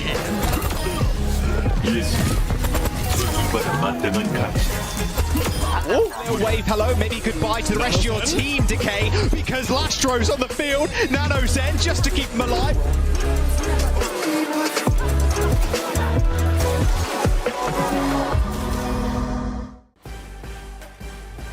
Halftime here in this matchup between the Los Angeles Gladiators and the Houston Outlaws. It's a tale of two sides, I guess, of the ladder, or two ends of the ladder, as the Gladiators have been on the receiving end of some pretty harsh beatings over the last couple of weeks, and their odds of making playoffs are pretty much out of the picture here, I'd say. Honestly. It's looking rough. Big wins. Yep. Not looking rough. But this one has not been one of those kind of, like, you wouldn't say this is like a beating, right? Like, the Outlaws are up, but map 1 was extremely close. In map 2, the Gladiators have an opportunity to put themselves in a fantastic spot to win it and then just give it away, right? It just seems like they're so close. Like, they play like in a game of Overwatch, right? Like a 10-minute game, they play like 8.5 really good minutes.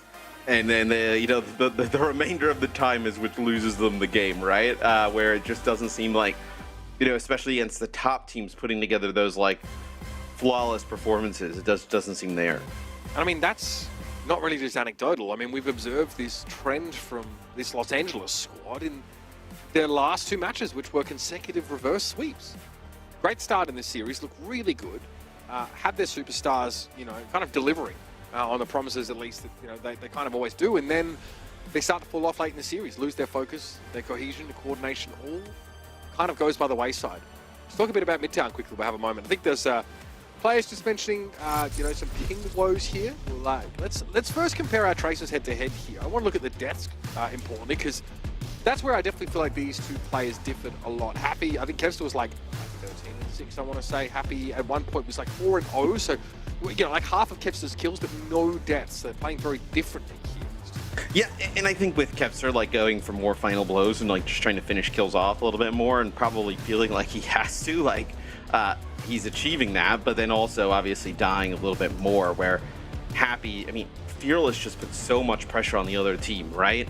That it just allows Happy and Pelican to just kind of run freely around the map at times, it feels like. I feel like Happy also is playing a little bit slower, maybe more considered. You'll note that obviously his pulse bomb attach rate and kill rate is vastly higher than Kevster. He really is having to go a mile a minute, trying to sort of throw down with a lot of the players in the core of these fights, and also pressure backlines down. It looks like Happy, just watching him, is often trying to keep an eye on where Kevster is, maybe make it harder for Kevster to get closer to Happy's supports by sort of checking him sort of midway and forcing some kind of duel, which Kevster may or may not have to opt out of at times here. Let's talk about what's not working for the Gladiators specifically. We talk about sort of, they play 8.5 really good minutes. Some of the EMP setups fell really flat, especially on that second phase of Midtown. I mean, I think it's EMP setups, right? Like, you're not getting tons of value out of that, especially when it's such a huge game-changing ultimate. And then I also think you're, like, losing Marvel at times. Just trying to be able to keep him alive. And obviously, I think, like, a new tank in the mix can, like, really change things up, especially when you're bringing a new support into the mix, right? But you're playing these types of comps.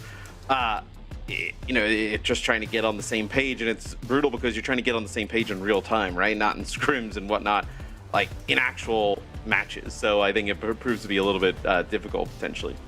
Evidently Cal not on site with the rest of the Gladiators, doing a fantastic job on Arno, which we saw on that previous map. Cal obviously with some huge sleeps, but also great biotic grenade setups, also times where they had to just fight for their lives in like a 1 versus 1 scenario against a DPS player, and did an excellent job. So really impressed with that pickup. Definitely panning out for the Gladiators, and you can understand why they were sort of targeted to come in for Babel and give them a little bit more heavy hitting power in their backline. Route 66 map comes up next, so we don't expect to see a huge change in these compositions, I dare say. No, I don't think so. I think if you're you're the Gladiators, well, I think let's talk about the Outlaws for a second. If you're the Outlaws, I think just playing close, forcing, just bleed time, because it's been proven, I think, now that, especially with how Midtown went, that you just need to break it open once and you're good enough to just kind of run it down the rest of the map. I think play close, burn clock, punish Marvel. I think that's what you're looking to do here on defense at the start. I'm going to say the Outlaws are doing a little bit better on these. Like a lot of these fights in terms of ult cycling, right? You want to use the 2 ultimates of fight, right? You might have one fight where it's like EMP, maybe there's like a primal in there or something similar. And then, when you're dealing with an EMP, having both those support ultimates available is really crucial. Having both Nano and Rally up means that even if a good EMP comes in, you can help your offsider support survive through that, whether it's popping the Rally, but if both you get EMP'd, it can be a little bit scary if the dive is good enough from the opposition. That's what we see from the Outlaws. So even if they're diving a backline with support ults up, it's never just Pelican. There's like Pelican and Fearless. So usually the Brig is dead before they can get a Nano, or the Ana is dead before Brig can pop the Rally. And I think where the Glads have struggled. The one clip I think that would definitely speak to where the Glads may have struggled is where that EMP comes in and they both go to target Violet and he's not impacted by the EMP and he has the Nano. Yeah.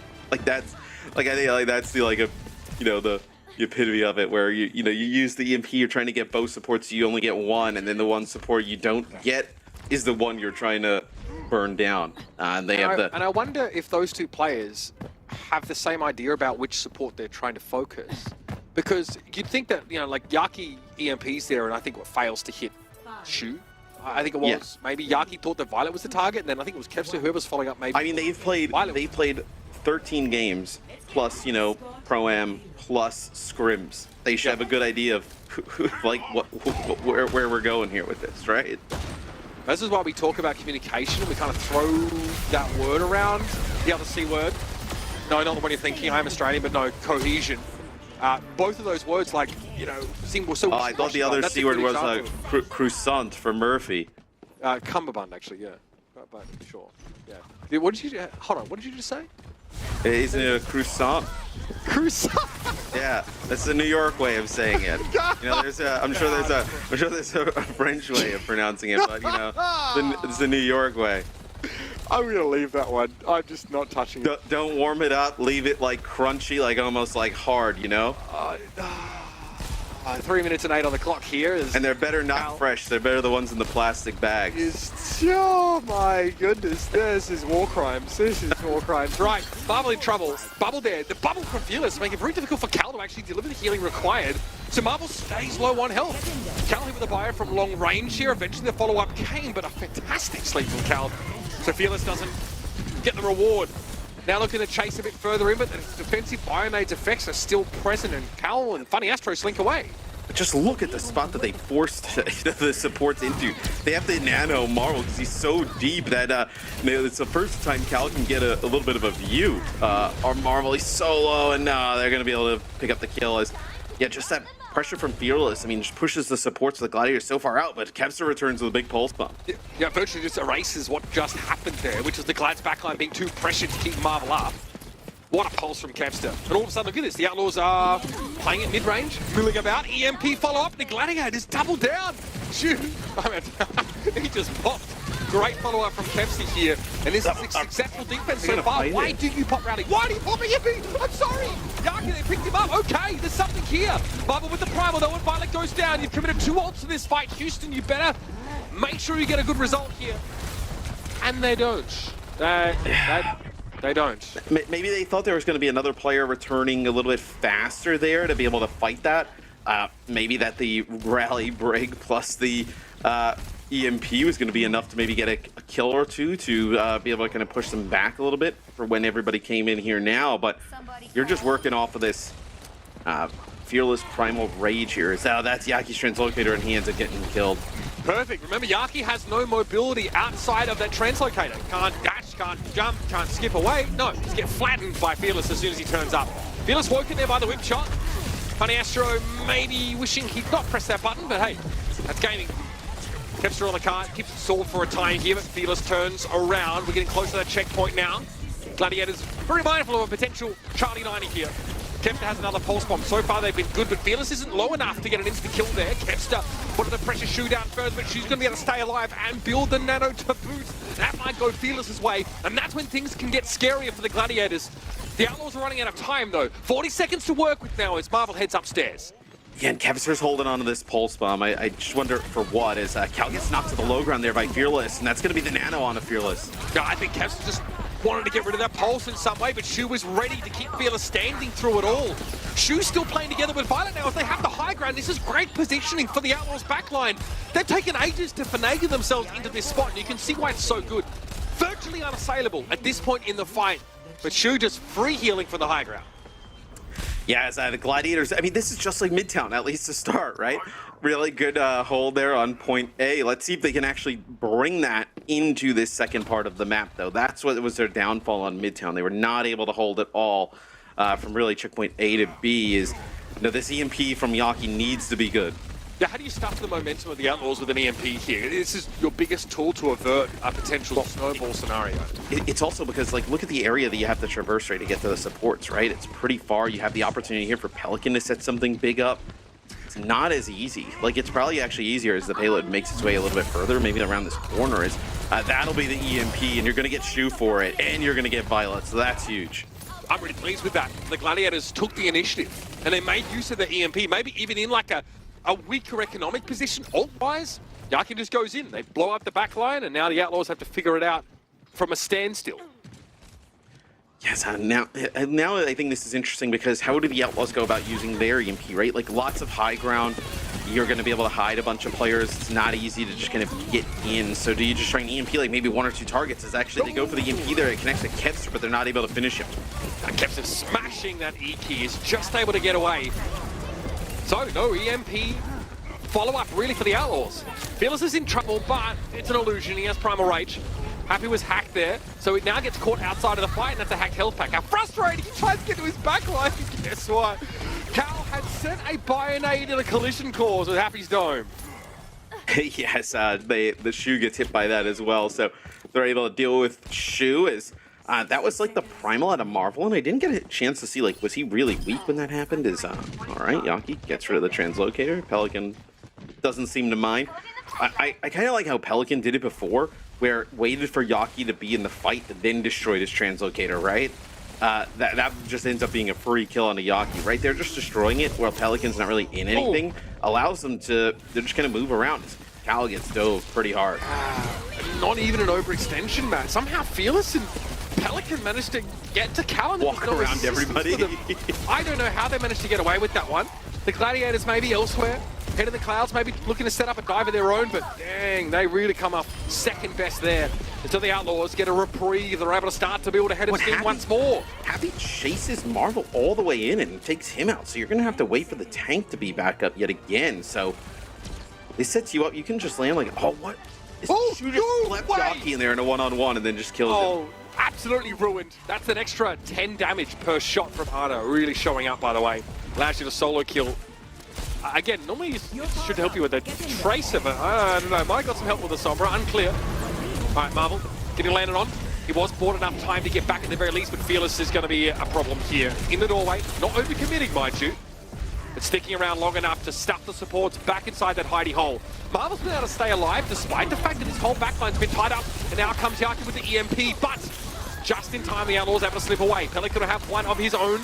If he gets a chance to use it, he won't have to. We're in overtime here, but the Gladiators are going to be forced away. Well, I think that EMP just hit Happy. I think Happy was just on the cart and it just hit him, so doesn't really impact a lot of the team there. Yaki just trying to put some pressure on a Violet, just gets taken out. Maybe didn't have a translocator there, but I really like how Fearless played it. Like, jumped up for the supports, right? Showed in the door. Then when he jumped down, the supports kind of felt like it was like pretty safe to walk away. It's a huge bio grenade. Cal is so low. Love that from Marvel. Frantically dives back and bubbles his Ana.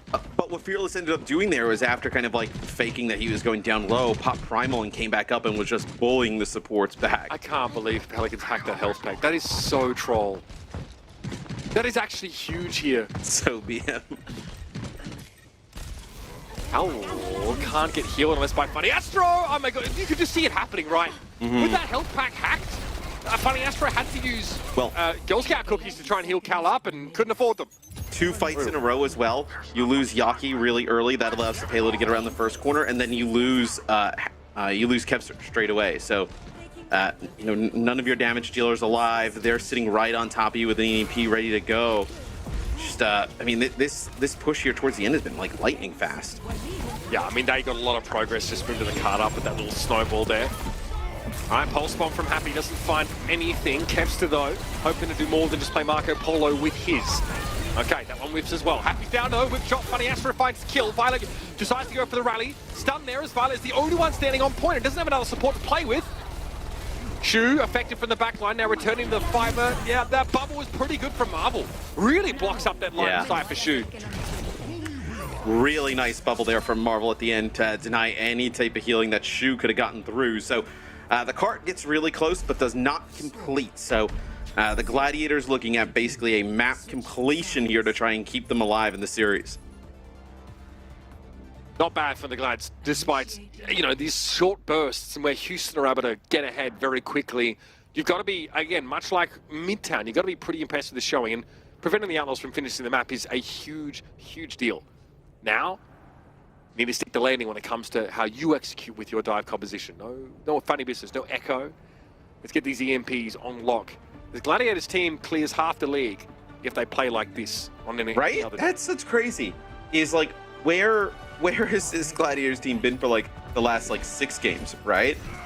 Obviously still some mistakes, but it still feels like they're playing at a high enough level to beat some of the teams that we've seen them lose to.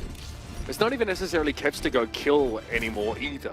Yes, Yaki ends that round with just the one final blow, but it's really not important. A lot of these EMP setups have looked a lot better. Kevs is 5-2, so it hasn't had to do anything crazy. Happy is actually getting a lot done for Houston at 7-2 right now. He's actually, you know, after the first map where I really thought Kevster like kind of took it to him, yeah, diffed him, I would say. He's really played a really nice series. For a game that's 2-0, I'm enjoying this much more than I thought I would, just sort of watching this play out. Oh, I love this. Yep. Yeah, the classic ride. Oh my goodness, London Spitfire with so many admirers in this league. I'm gonna put that out there. Caldo goes down early. This makes it pretty hard, yeah, for this rush. We saw the, we actually casted, I believe it was the Gladiators, and they did the same exact strat, I believe, at the start. I want to say, I don't know who the opponent was, but they definitely caught them off guard in the same type of way, but they ended up winning the fight completely. This time they don't end up doing that. Was it the Valiants? You know, I wanted to say it was the Valiants, potentially, but I wasn't entirely sure. Regardless, that didn't work for the Gladiators, as Cal apparently got sectioned off from the rest of their team there. Here come the Glads, though, either way. They get to play from the common positions as the Outlaws concede a little bit of this space. Look at this EMP charge. Gap between Pelican and Yaki might be crucial. Also, Cal and Shu at odds in terms of their ult charge.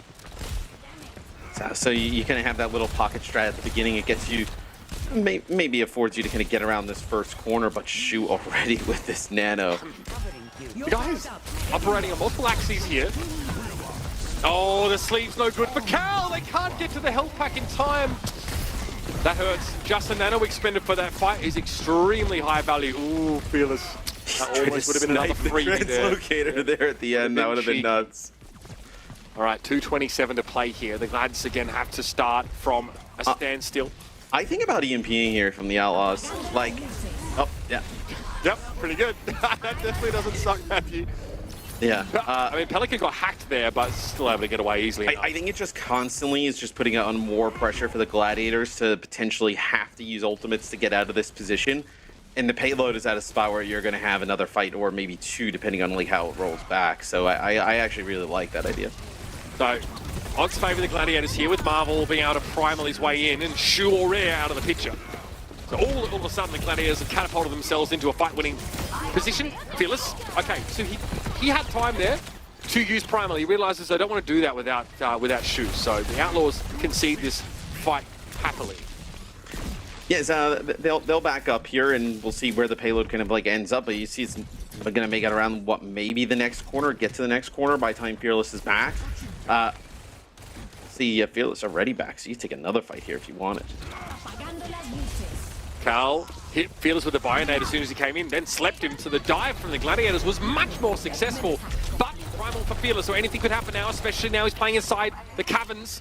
Keep an eye on those health bars. It looks like it's Funny Astro that got nanoed here, so the correct response from Cal to throw the nano down. Funny Astro also has a rally in case we have another dive coming in. The Outlaws have to be very careful with this next engagement.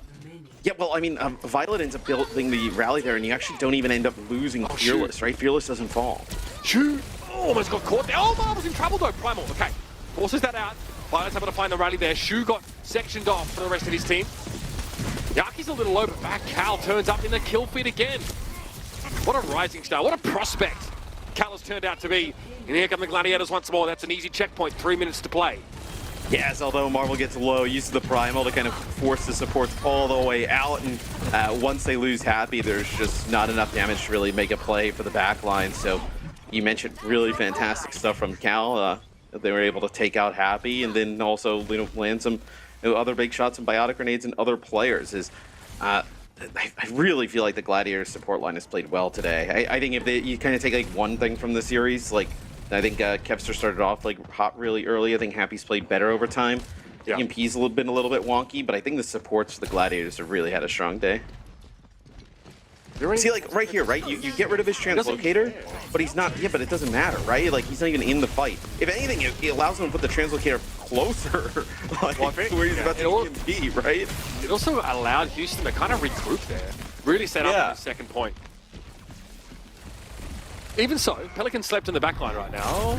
Translocator will take him to Big Earls. Yeah, no time for that. Good setup. Much better than the Cal sleep on Midtown that allowed Pelican to slip away. So we'll get the payload moving, underneath this first bridge around the corner. I wonder what the Outlaws are like trying to set up here, right? Like, are you trying to just find a better EMP position here potentially? Like, yeah, EMP Marvel. I was gonna say, can you EMP like Marvel here, right? So he gets the effects of the nano. So no, he's got the back line now. Oh, Yaki got out in time. Doesn't hit anybody. Yaki saw it coming. Yeah, it just pulled out. Great work from the Gladiators. I'm a big fan of that. Marvel now is going to cause all sorts of problems inside this small room. The health pack is there, but look, Marvel knows he's done his job. Cal just turned up and smacks heads together too.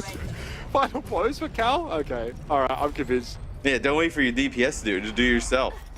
This person is the real deal. My goodness. So now, let's see, okay, so Yaki not able to attack that health pack when the Pelican got the last time, but look at this, setting up for the same type of play. The bio didn't connect there. I'm pretty sure if that bio would hit you. Oh, Pelican's got his translocator, right? Okay. So How does he find that?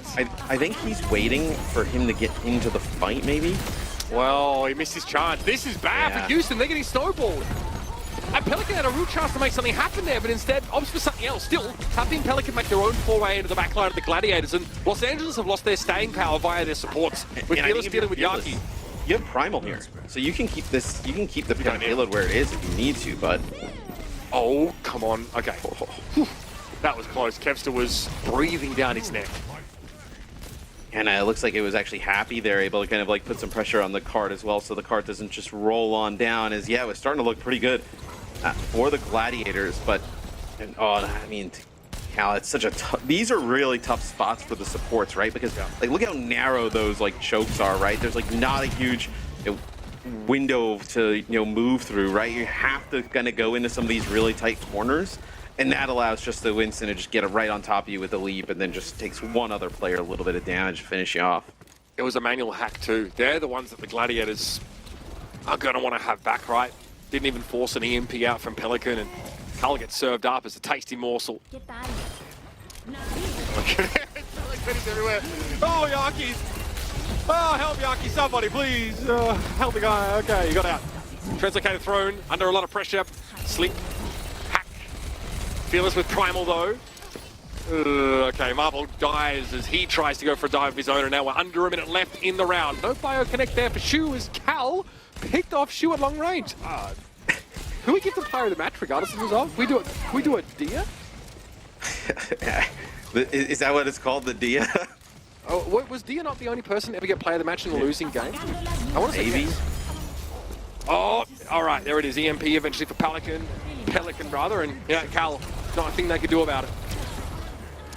I think it was Dia. DM? Yeah. I don't know. Yeah. All right, one more fight left, Matt. You got a good shot picking somebody from Shanghai early on. Matt, focus. Why are you going on tangents right now, Matt? Come on, bro. 10 seconds left. You're the one bringing up, MG and Dia, but... No, what about you, Sean? Oh! What a bash for Violet! Shuts down the EMP, but both others get traded out. 2 players over on the card here for the Gladiators, and Funny Astro knocking them together once more. That is 2 whip shot kills, Party make it 3. Oh my. Okay, Funny in the name, but he's anything but a clown. I'll give you that one for free. Looks like a pulse on Violet. He was able to avoid that one with the shield, but eventually was chased down. Still doable. They have a nano as well to work with here. Still doable here for the Gladiators. And even though Violet with incredible play to break up that EMP, you're still in it. There it is, Happy Falls. It's going to be Marvel now getting by, but able to stay alive. Cal sent in the nano. Marvel's going to be a problem right now. The Los Angeles Gladiators are coming alive at just the right time. They're in this one, everybody. The Los Angeles Gladiators take down Route 66 to stay alive in the series. This is easily a series that could be like 2-1 Gladiators, right? I know with how they played on Midtown, but man, they got really great play from the supports, like I mentioned yet again, because Violet breaks up that EMP from Yaki, and then on the opposite side, though, Funny Astro able to get 3, and then Cal with a huge biotic grenade at the end. Just a crazy way to finish Route 66. I mean, I'm invested. This is a way better love story than Twilight. I am on the edge of my seat. We finally see the Gladiators get the result that reflects the performance inside the map. They were able to carry out that quality of play for the entirety of a round, which is really great to see. He's Funny Astro in the final moments, just everywhere. You call him out specifically, Matt, I think in the first couple of maps as someone who's been a real difference maker. Carl, absolute nasty. What a nasty pasty this person is. There, I mean, dude, just sick stuff. Man, I'm loving what we are seeing with the Gladiators. I can't believe I'm saying this. Well, okay, so I don't know if I would say I'm loving what I'm seeing. I think there are moments where I love what I see, but there was also moments that I'm just screaming inside. Look at that EMP getting broken up at the end there definitely could have went way worse if it wasn't for the supports. Colosseo is up next. Chance for the Outlaws to try and cut this one before it gets out of control, or maybe the Gladiators have a reverse sweep of their own brewing. So only one way to find out, and that is to stick around.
We're so back. We're so back, Matthew. The Gladiators are able to show us some real high-quality play on Route 66. It was hotly contested, very back and forth, really digging into the fundamentals of this, Tracer Sombra dive. But the Gladiators come out with a win. That's going to be a huge weight off their shoulders here. They've had a rough couple of weeks, so it must feel good to know to measure yourself against a team like the Outlaws and feel like you can stand on even footing. Is this the start of like a Gladiators reverse sweep angle here? Is that what we're on the cusp of? I already manifested it just before the break. I'm just saying, wouldn't that be what a story that would be? Did you say you were going to the bathroom? Or did you just step to the side and just start manifesting? No, I literally said it. I said it before we got to the break, and then I went to the bathroom. Thank you, man. Oh, I didn't hear the first part. I just heard him go to the bathroom. Maybe you were at the bathroom, and then you came back. I mean, yeah. That's so we use the breaks for you. I think there's actually some players doing the same thing on the Glad side of things. So they're going to collect themselves before Colosseo, our fourth match.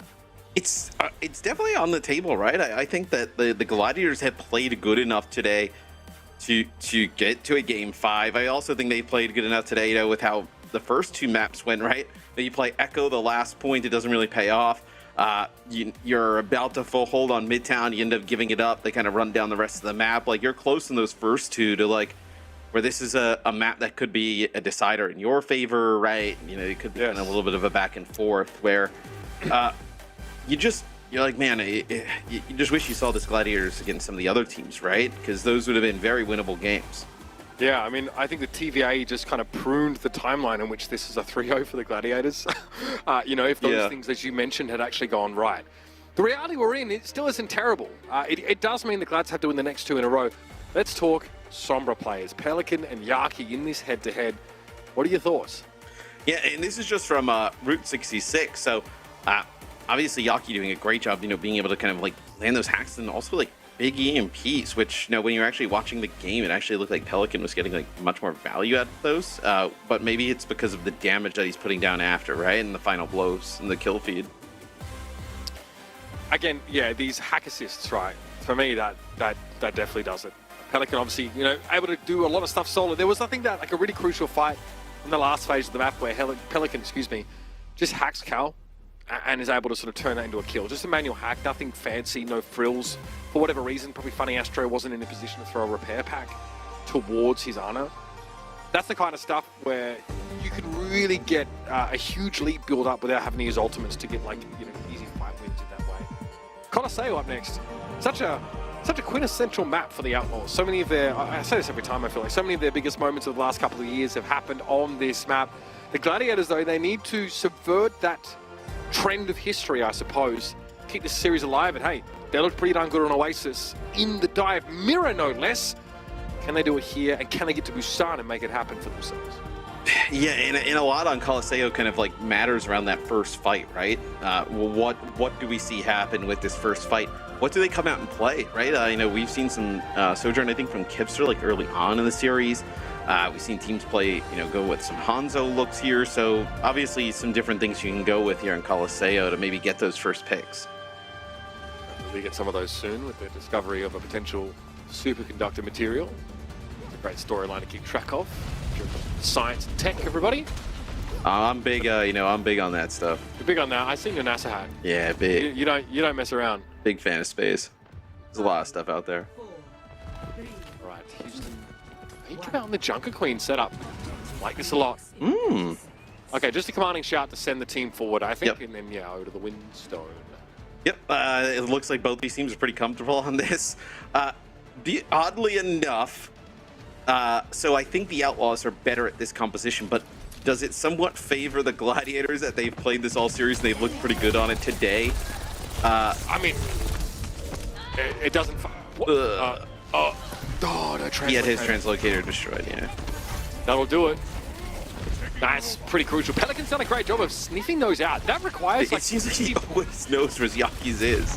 Yeah, it requires a different skill set than just sort of setting up EMPs and dives and stuff. You really need to understand the normal way Sombra's play, and then you need to try and metagame your opponent in terms of where you place them and where you look for them. So that's huge. Again, another sort of fight win with a free kill that doesn't require an ultimate to be used. You keep getting enough of those in a round and you're almost guaranteed to win it. Right, like, so Pelican obviously less behind in terms of like EMP charge, but I feel like that getting the translocator wins them the first fight, which like doesn't, like, is never going to show up in any type of stat or represented anywhere, right? No, Vinyaki was just giving Fearless blammo while he was chasing him down. That's why he's ahead. That's not going to last long though now, as you see Pelican in the lead. Always wanted to call a horse race. And you'll see him just in a great spot here because Funny Astro and Cal can't afford to pay him any attention. Oh, unless this happens, Fearless just turns up, Cal steps outside the bubble, instantly hacked. A lot of pressure on this backline. Now, how do you put Marvel in a position to succeed when you're so busy between Cal and Funny Astro? I mean, it's difficult because you have like a Pelican coming from one angle. This is going to be the nano boost on the Fearless up on the high ground. Oh, it's in so much trouble. Oh. Cal got hacked there, so they confirmed that the nano is available, which they probably knew already based on sort of rudimentary tracking. But then Cal knocked to the low ground, or maybe opts to drop off. It's unclear what they chose to do there, right into Fearless's waiting arms. Looks like they were maybe trying to drop down because they could have like played a little bit near Funny Astro instead of like close quarters. So they don't whip shot Fearless off the map, right? Then they whip shot Fearless off the edge, right? So to drop down there is interesting, I think. That's by the by. 40 meters for the Outlaws here. And this is where the Outlaws, like, you notice how they're not really pushing the bot. Like, they're just kind of playing these chokes. Like, if they lose this, they probably have another fight that's in an advantageous position with them where they control the high ground. Like, they're not really super keen on pushing into that high ground. So we saw an EMP. It looks like it actually went off here onto the background of the Glads, but Pelican got slept instantly and nobody for the Outlaws was there. I think the memo was soundly missed by the rest of the Outlaws squad. So let's see how Yaki uses this EMP. That's going to be the that's going to be the rally already. It's going to be a Marvel primal. I don't think we like that, right? Yeah, no, gets brought down mid-rally. Yeah, don't think we like those. Is that Shu's getting juggled? He'll end up getting taken out. So this is actually probably worst case in terms of like where you lose the fight if you're the Outlaws. You want to play a little bit closer, you know, and have the payload, the bot being pushed up really near your barrier, not this far up. Okay, the bot will get to the choke, so the Outlaws will have this position to play from here. Maybe might have liked the bot to push a little closer, because they don't have a poke comp that can benefit really from the high ground. Just the Ana. Here we go though, Trent. Oh, there it is, Happy. Yep, puts that one in Cal's pocket and says, see you later, nerd. Next fight, perhaps. So look at Marvel. Everybody's so deep. The bot's just gonna run away. I was like on the like through the X-ray. I was like, oh man, like Marvel, Kevster, and Yaki are pretty far back there. They know the objectives moving the opposite way, right? Happy got hacked there by Yaki. Ooh, has to get out. Oh my goodness! Yeah, ruined. The Gladiators. He did his job. He just got the bot all the way back to the other side of the map. You're gonna have another like really good fight here for the Outlaws. Yeah, forcing, I guess, Marvel and Funny Astro to pull up on him. Probably hurts the Glads. Still have the ball in that position again. They're still behind, though. The Outlaws are more than happy to keep the fight right about here. It doesn't feel like we're like halfway through the game in terms of like the amount of fights we've had, because there really haven't been that many, right? It's a lot of just kind of, you know, getting the bot to an area that you feel like you have an advantageous position to fight from. Nice shot by Fearless. They're dodging that sleep. I mean, look at where Cal is. Even if Cal lives, they're so far out of the fight.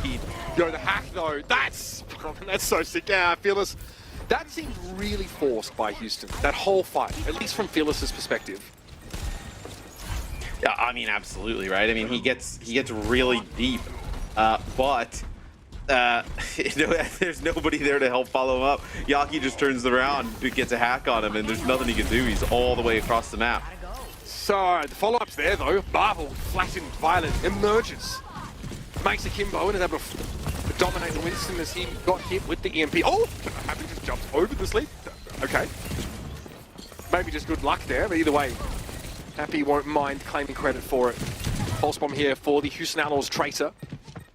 I want to see how Violet ends up using the rally here. You used it like pre-EMP the last time. I think they're going to have to try and figure out a way to like kind of keep him from getting hacked and then end up coming out with that rally, because Well, let him get hacked, but Shu has to pocket him through the hack and follow up. Right. That's a primal and he slept. Okay. Did they whip him out without the bio? Did they? I don't think so. He was inside his bubble. Mate, I'm not too sure what happened there. Should have been a longer sleep though by Rise. Either way, up goes Fearless. Happy chases Yaki away. Still glacial progress here for both teams. The Outlaws actually haven't really pushed ahead at all, though. There might be an opportunity to do so now, though. Funny Astro will fall. Marvel gets a nano, but there's no backline to speak of here, so Marvel just has to try and find some exit kills. Cool. And the worst thing here would be the Gladiators forced to use their EMP in a more defensive manner, right? And they might have to. It's really odd when they're pushing the bot up because there's so much high ground and little ledges and things to hide behind that you're worried about hitting everybody. Where this is going to be a little bit of an easier spot to do so. But Yaki's translocator's gone again.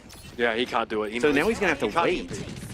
But he EMPs and then he dies. Right. They'll go once more. Look how far back the supports are playing now.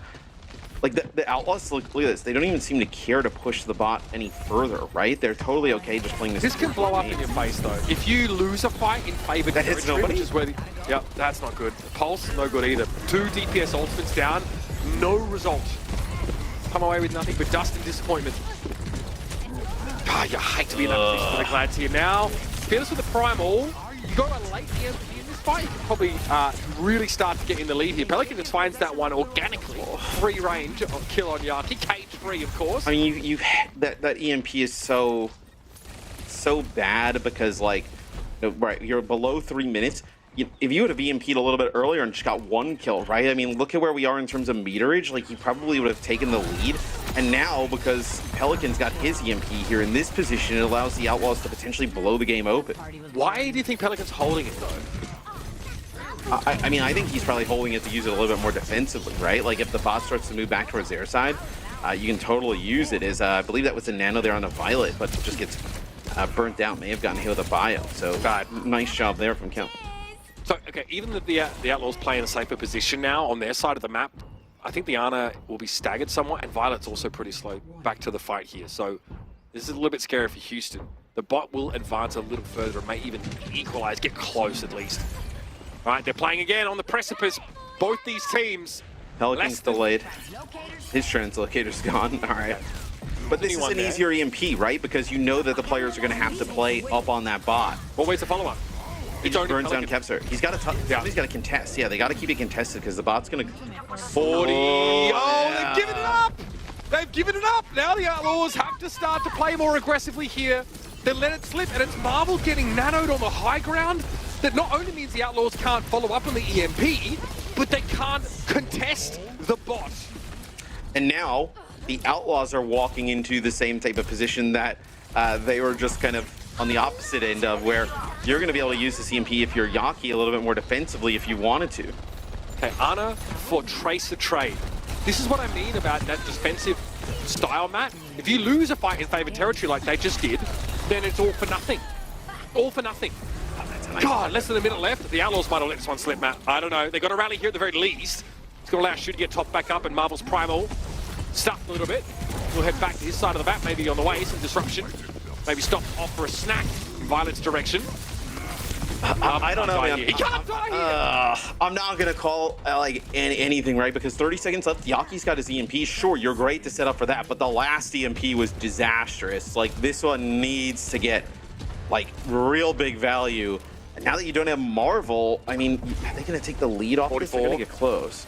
Okay, I take it back. Marvel dying there I think he's trying to stall out. The rest of his team aren't there, so...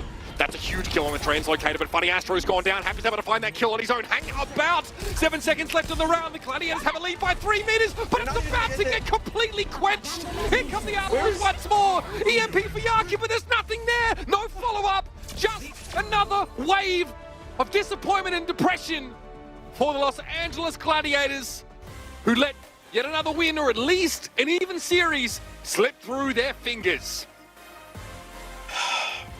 But you have, man, I would love to watch that again, because you have EMP there for the Gladiators. It's great that you get the translocator, but when they're coming in, you would have been able to get a 2-3 player EMP. Well, the EMP they get off at the end is just Yaki and Kepser, by the bot. It's, man, you think you would have loved to have that situation back. I mean, that's pretty brutal. What a peculiar map in general, right? The way Houston choose to play, which we actually see from a lot of teams on Esperanza, for example, where they play from the high ground on their own bridge, they get that first checkpoint, and then they really don't push too much further than that. But here the Outlaws really wanted to leverage that high ground. They give that lead away. If you're the Gladiators, play your Sombra up on that bridge, and when they jump in or there's a player up there, hit the button and then just kill them. Like, that's all you would have needed to do there, right? Like, man. Look, yes, in theory, yes. Especially because you get rid of Pelican's Translocator, but Happy finds a solo kill while he looks at things on a brig at the start of that fight. So already things are very chaotic. You're dealing with like situations outside of sort of normal parameters. Yeah. But yeah, not having that Sombra, I mean, just the Sombra is delayed. I think Yaki is busy getting rid of Pelican's Translocator, but isn't in position to start a fight with. But you have EMP. They need to be proactive. Yes. Right. So you should be looking to start the fight maybe, and not to try and get that EMP of your opponent. So maybe just like I guess a problem with the approach to that fight from Yaki may have really hurt them. But yeah, I mean, you're playing around this key ultimate, right? That we see a lot of other teams do. And the two that we see there, I'm sure there was another one that was, probably good, but the two that we actually kind of like catch is the one at the end that comes in like desperation time, where it actually probably could have been really huge in terms of like defensive capability, and the other one is like where we don't get anybody, right? So really difficult. We are talking player of the match here, Matthew, for the Houston Outlaws, who overcame a bit of a difficult challenge here. Another 3-1 for this team.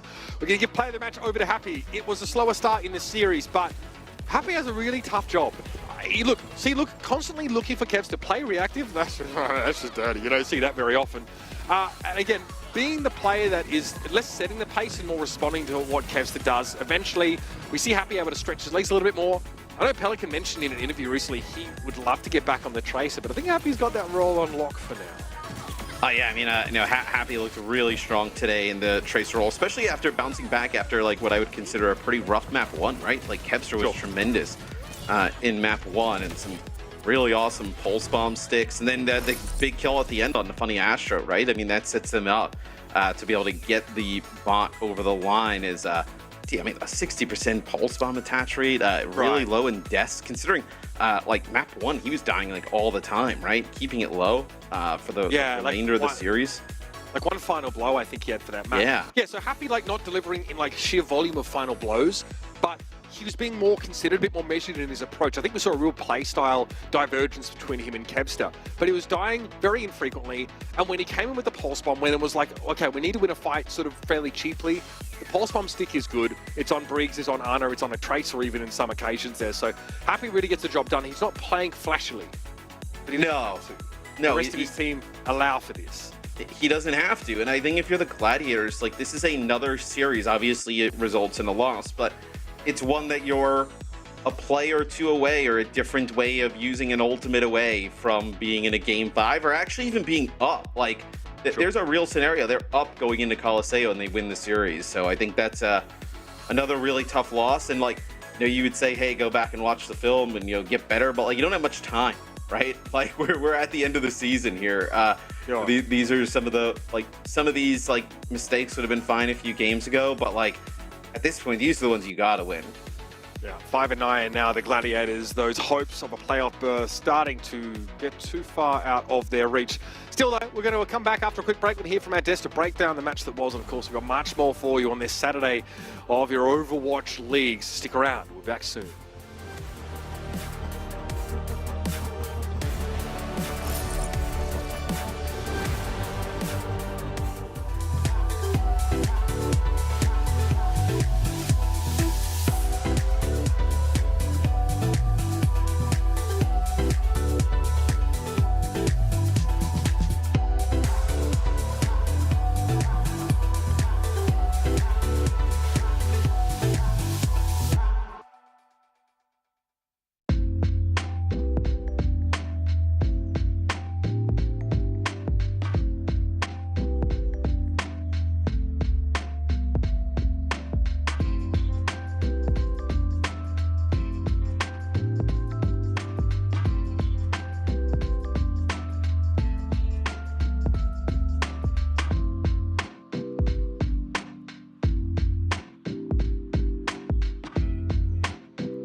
Welcome back, one and all. Gladiators definitely showing a lot of signs of life in their series against the Houston Outlaws. Also taking away one map, really coming alive towards the second half here of the game. Alas, unfortunately, Outlaws were the one to take the Ws, but they were also the heavy favorite coming into this. So let's discuss who stood out and what we've seen from both of those teams.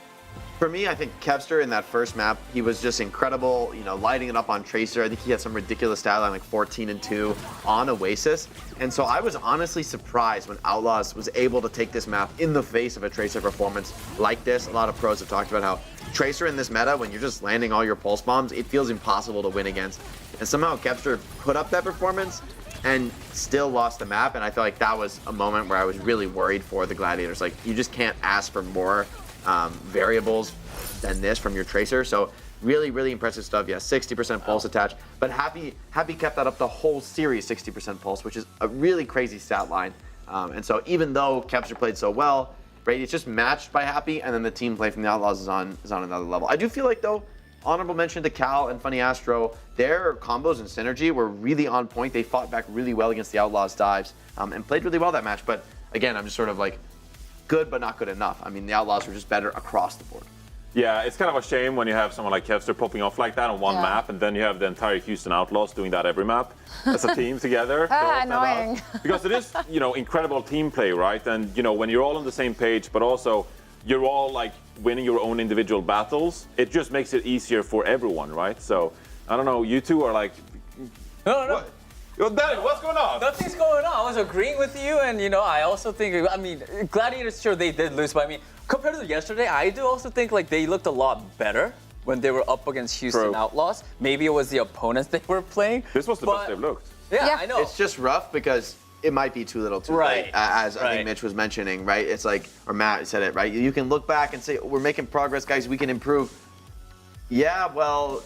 Well, it's just more matches. It is, but it is frustrating. There's going to be a break in a exactly. patch. So you've just started making headway on this comp, just started feeling comfortable on it, and it's pulled right out from under you. So they'll have to. A performance just like this would have won them the games they lost throughout the last 2 weeks. Those reverse sweeps wouldn't have happened. Exactly, that would not have happened. So it must be very frustrating for all the Gladiators fans out there, and of course also the players. As you said, a little too late, maybe coming alive there, but they still have some more matches to go, and also the other teams have to play that as well. So there's still hope.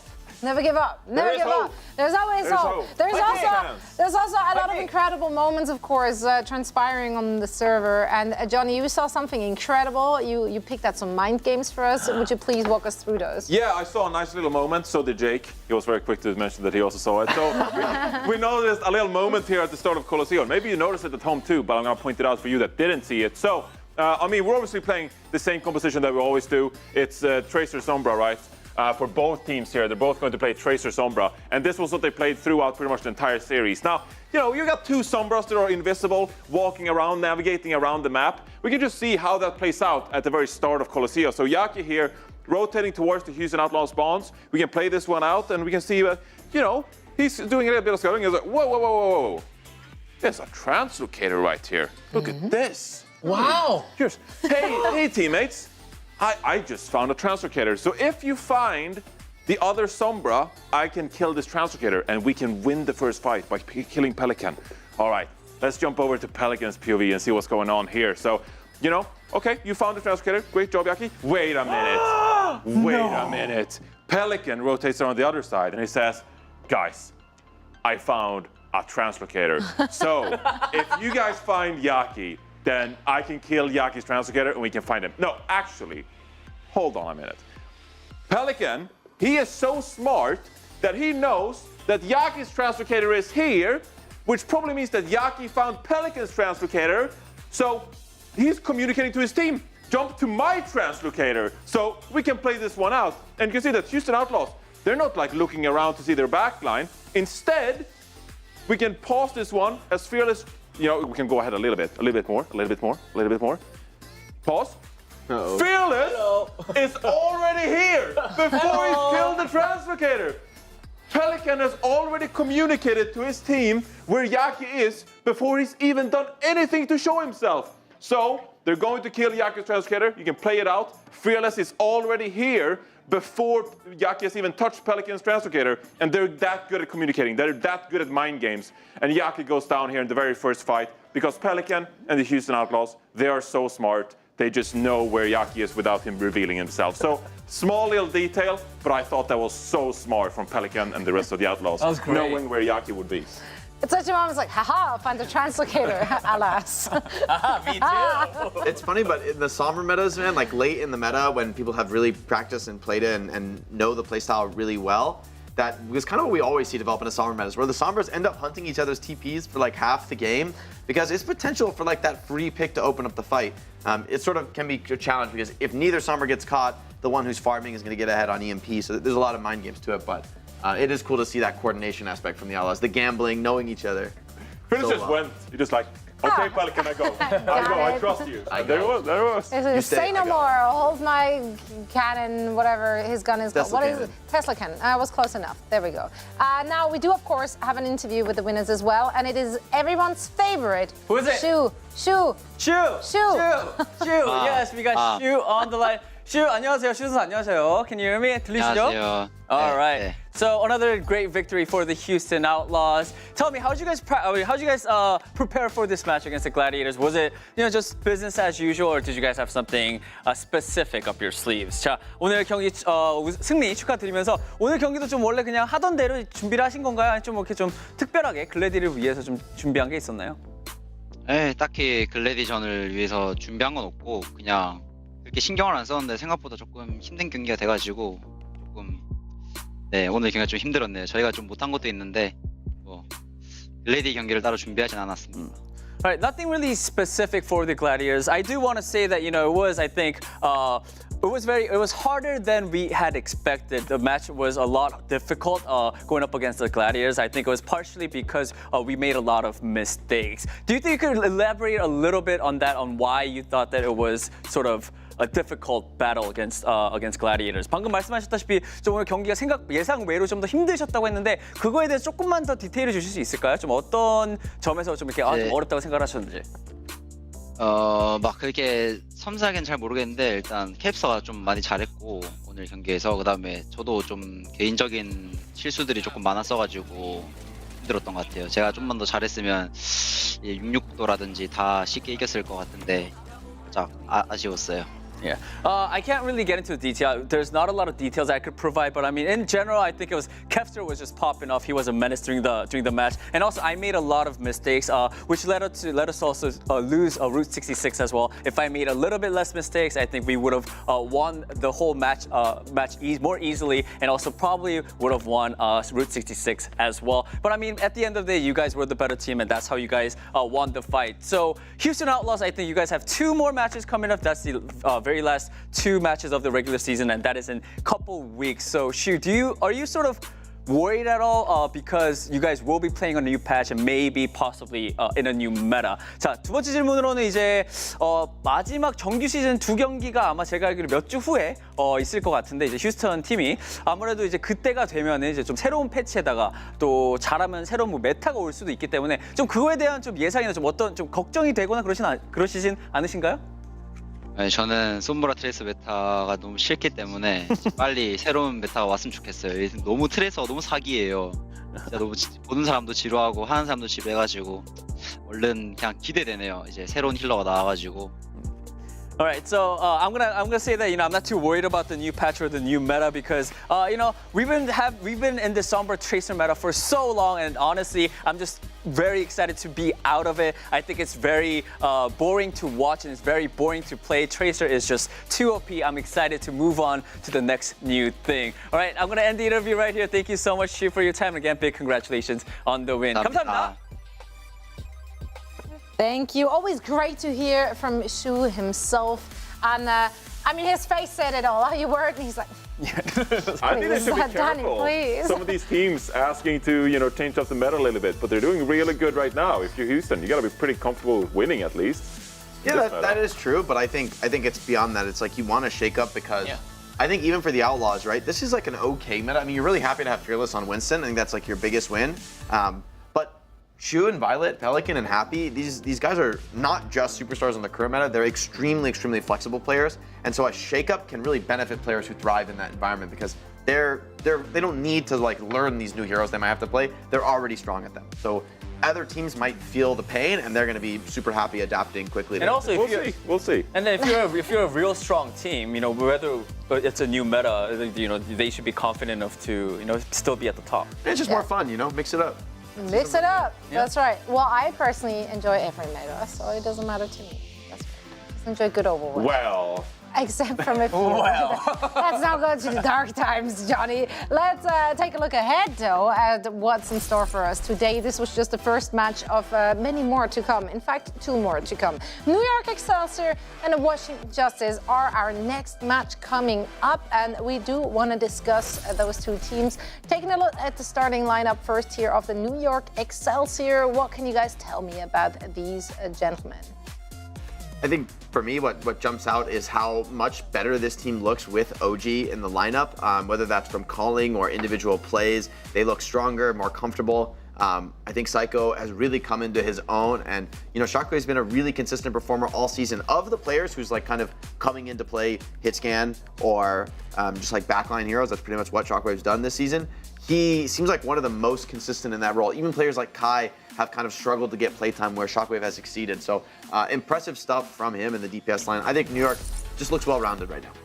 Yeah, and on the other side, of course, Washington Justice, every time we look at this lineup, Danny, we're praising Alpha Yi to the sky and beyond. But how about the rest of the team? Hey, interesting thing is we've been seeing Mirror play the tank role, but we're seeing Bembeth again, starting this match. And like we mentioned in the pre-show, Donghun is finally in the state, so maybe, that could probably maybe improve their play, Justice play a little bit, but I still do believe Justice are the underdogs coming into this match. Right on. Justified as well, because New York Excelsior really has been looking good thus far in the summer qualifiers. Johnny, I know for this one in particular, you have your eyes set on the tanks. Did you put Ben Best into the equation there? I did not, but we have seen Ben Best play a couple of maps in the map pool for the Washington Justice, most notably Lijiang Tower, for example, when you can play the Reinhardt compositions. And it's been a pretty good look for the Washington Justice if you can play the Reinhardt compositions. Most of the time, however, it is going to be the Winston, and the Winston player for the Washington Justice has been Mirror so far. I think that Mirror has struggled a lot of this stage, synchronizing with his damage players, trying to pick up this hero and really excel at it.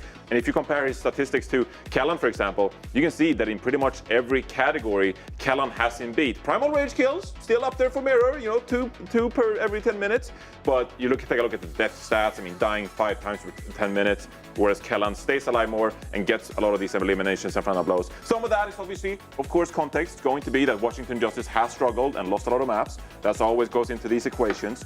But just looking at Mirror's gameplay as well, I do feel that he has struggled on the Winston, sometimes leaping before his DPS are ready to follow up on it, for example, sometimes primal raging when it isn't that beneficial for a team. So I really do think that Mirror has struggled on this Winston, and if Washington Justice wants to win the series, you kind of need Ben Best to win his maps on the Reinhardt where applicable.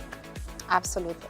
And I think for Mirror, it's like you want to get him on these Ramatras, these Queens, where his individual mechanical skill can shine, where, learning Winston and coming into the league as a DPS player and then, switching to tank, Winston is like the most difficult hero to pick up. Maybe Reinhardt is in a similar category because they're just such unique heroes. They don't really fit into a mold. Your aim skill isn't so relevant on your impact on that hero. And so for Mirror, I think Justice, if they want to put Mirror in more, are going to be hopeful that this, potential meta change brings in some Queen, some Ramatra. But this match today, you're going to have to bring out the Winston. It's going to have to be a part of the match. And that's where New York looks more comfortable than ever.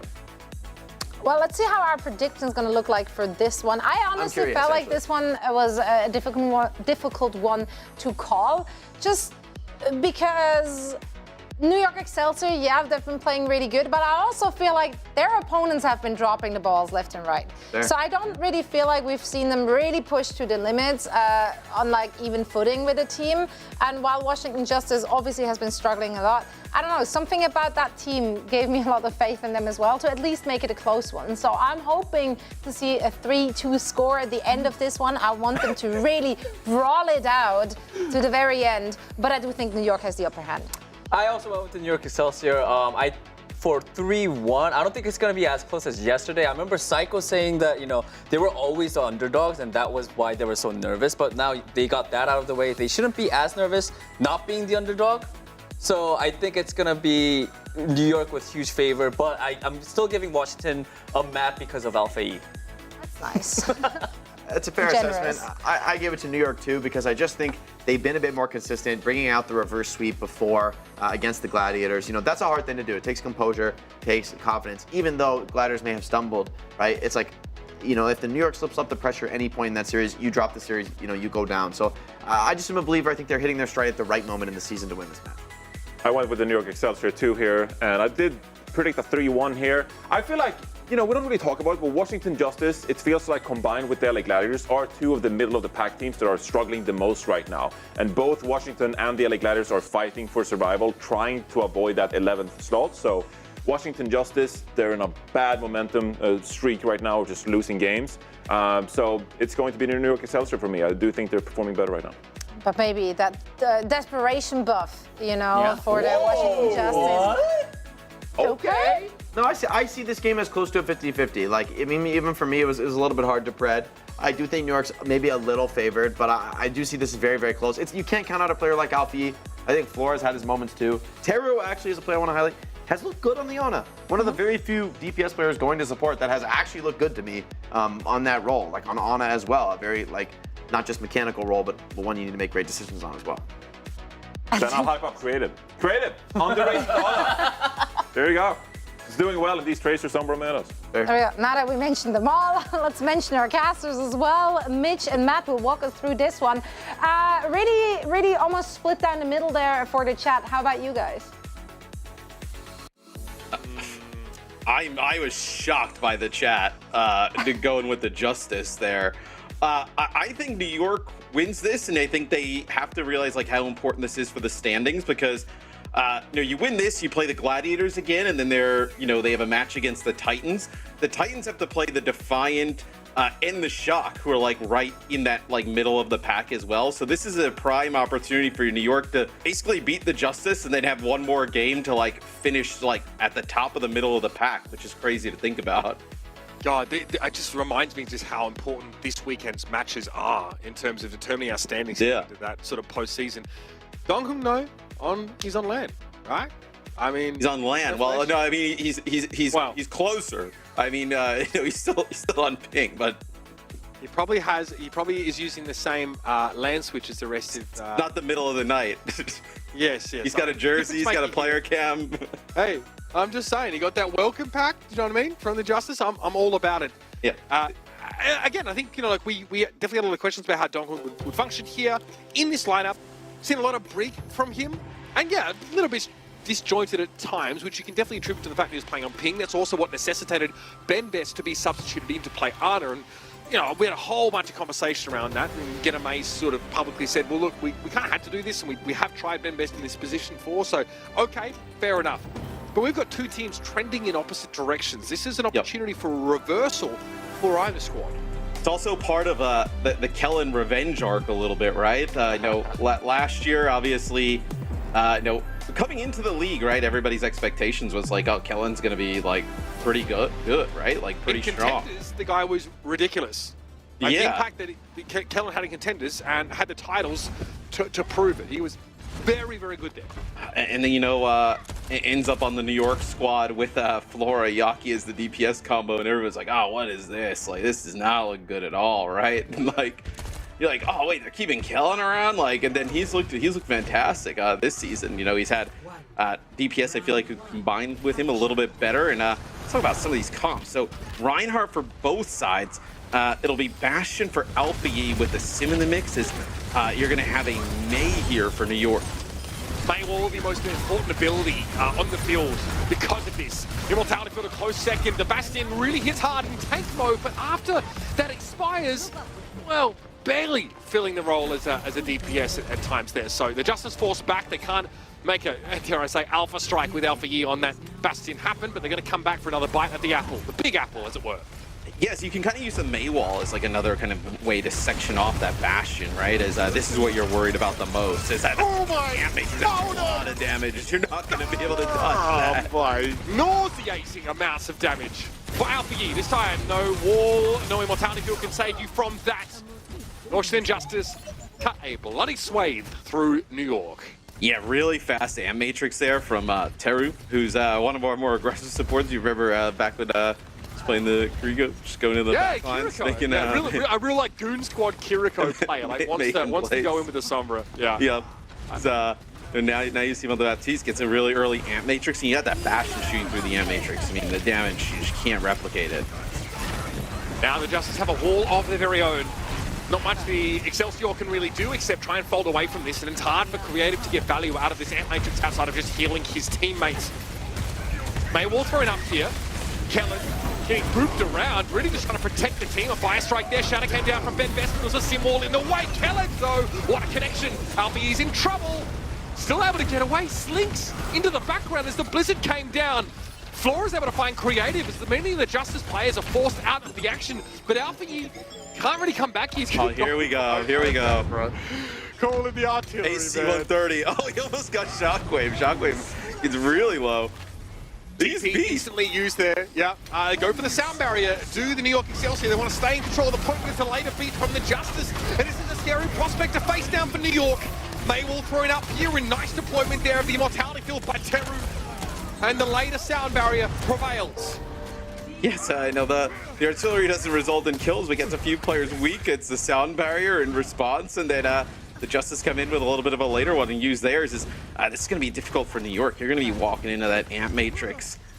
Big damage here that comes down from Alfie. It's like the last scene of The Last Samurai, virtually. You know, Tom Cruise and co is New York. Look at the Bastion up on the high ground. Yeah, the Bastion is the advanced technology of the Japanese Imperial Army. Yup. Just you can't deal with it. Okay, here comes Alpha Yi. Brrr, he goes. It's going to be a sim wall in play. Teru's able to finish the job on Shockwave. Alpha Yi alights from his perch, and already the Excelsior have gotten the heck out of there. And that Mei wall there from Psycho, like, it didn't cover the whole amp matrix, so it actually just kind of protected, like, Alpha Yi's whole right side, and he was able to just shoot the players on the point. 95% counting here. OG slips in the back. Gets the touch, but he's felled. Still will be able to keep. Oh my, this is indeed Sparta.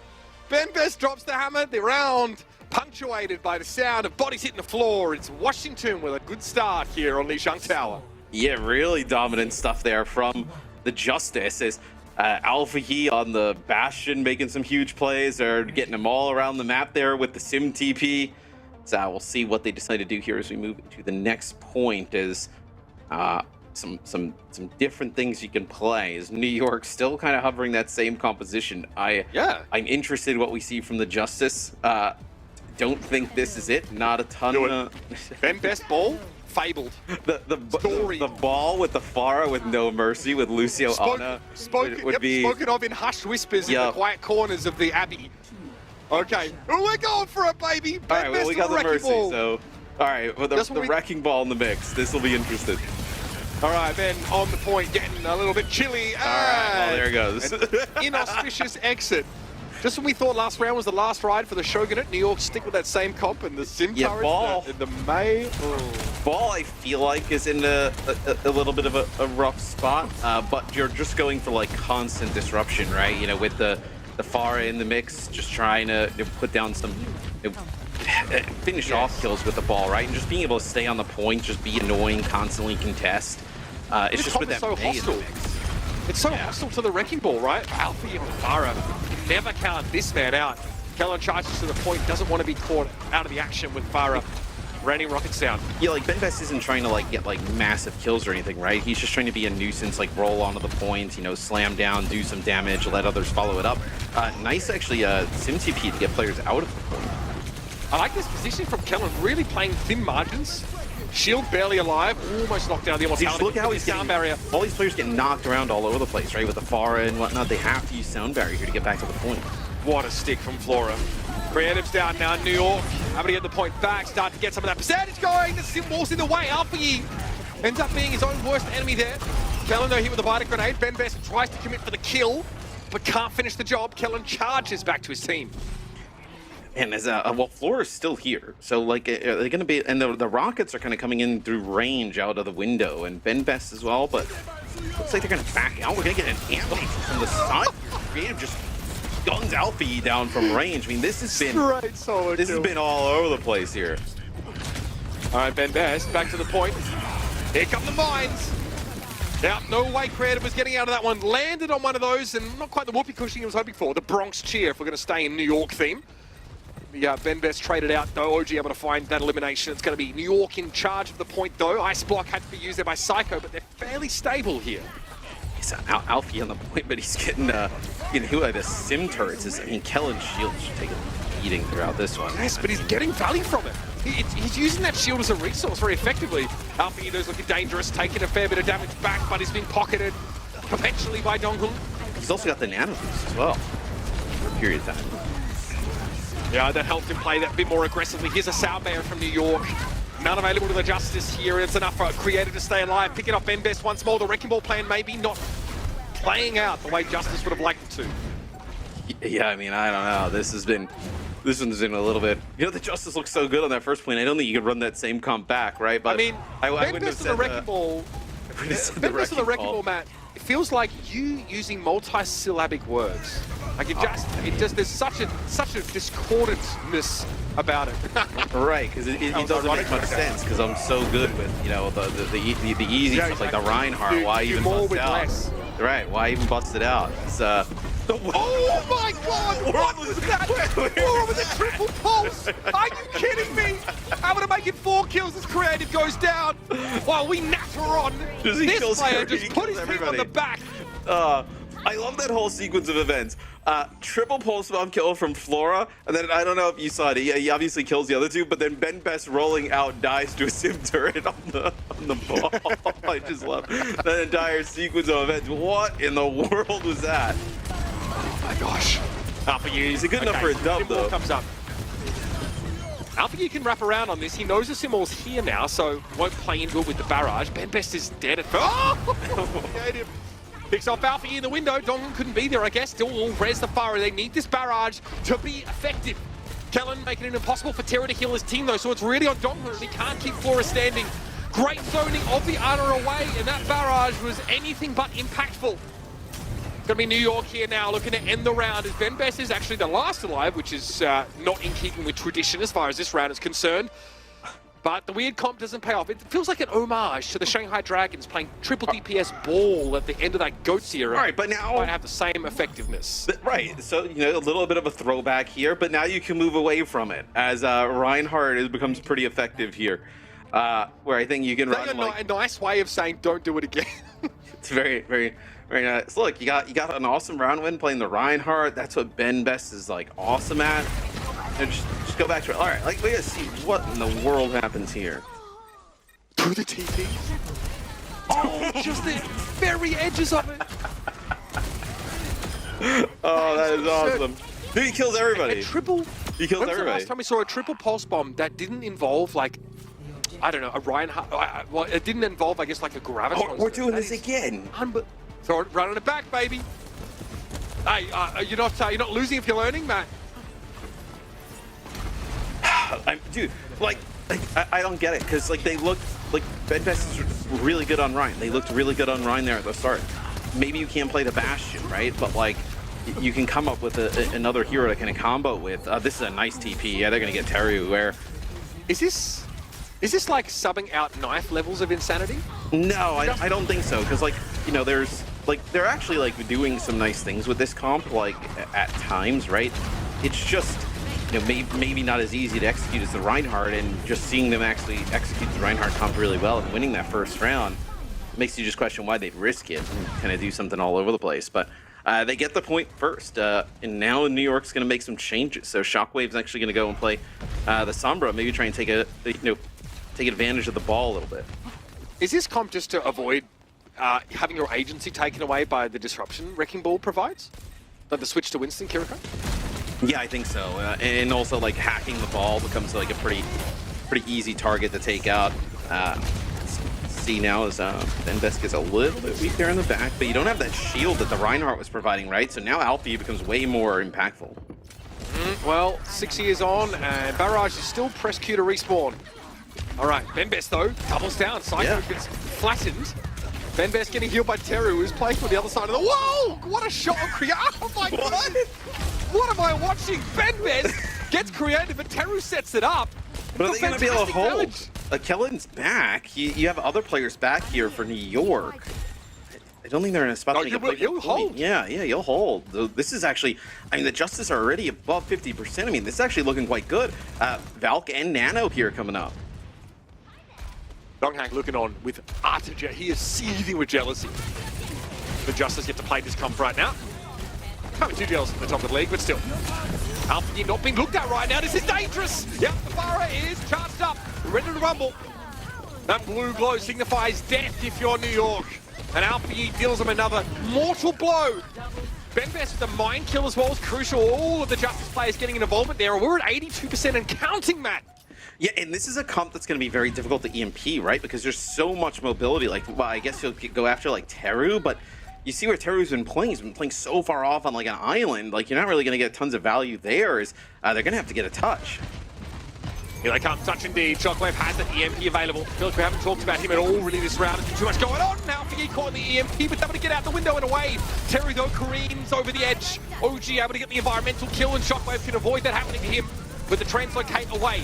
New York looks like the Ducks line up for them this time, and they stay alive in this last round. All right, so how good is this comp at taking the point back? Okay, so now they're going to switch off of it. I actually, like this decision. I think like pushing in with that comp would have been really difficult to do. Eventually, the Justice forced them the knee to the prevalent composition. False bomb for Flora. Oh man, Shockwave. That health pack goes a long way for Shockwave there, but has to get Suzu'd. Doesn't have a translocator set right now, a little bit scary. Probably setting one as we speak in the back of the point.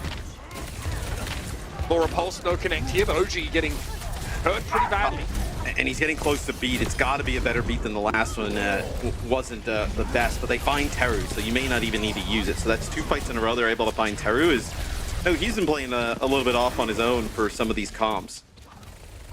It's tough for the Justice to retake this point because both those Megas are, I think, currently hacked by Shockwave.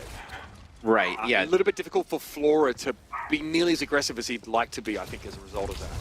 Yeah, and look at where Teru's playing in comparison to Donghoon, like very far away, like not able to really kind of protect each other in an easy manner. That's going to be the sound barrier. This time it's good because it's aggressive. I love the positioning from Teru, but it may not be enough to keep it alive here. Everyone's coming for him. He gets off Metal, at least the Donghoon, and here he goes. Are they going to touch? Yep, they know the Justice flipped it. Psycho's able to touch just in time, Matt, but it was just Psycho. He was so low on health. Who will stand up now? There is no one left for New York.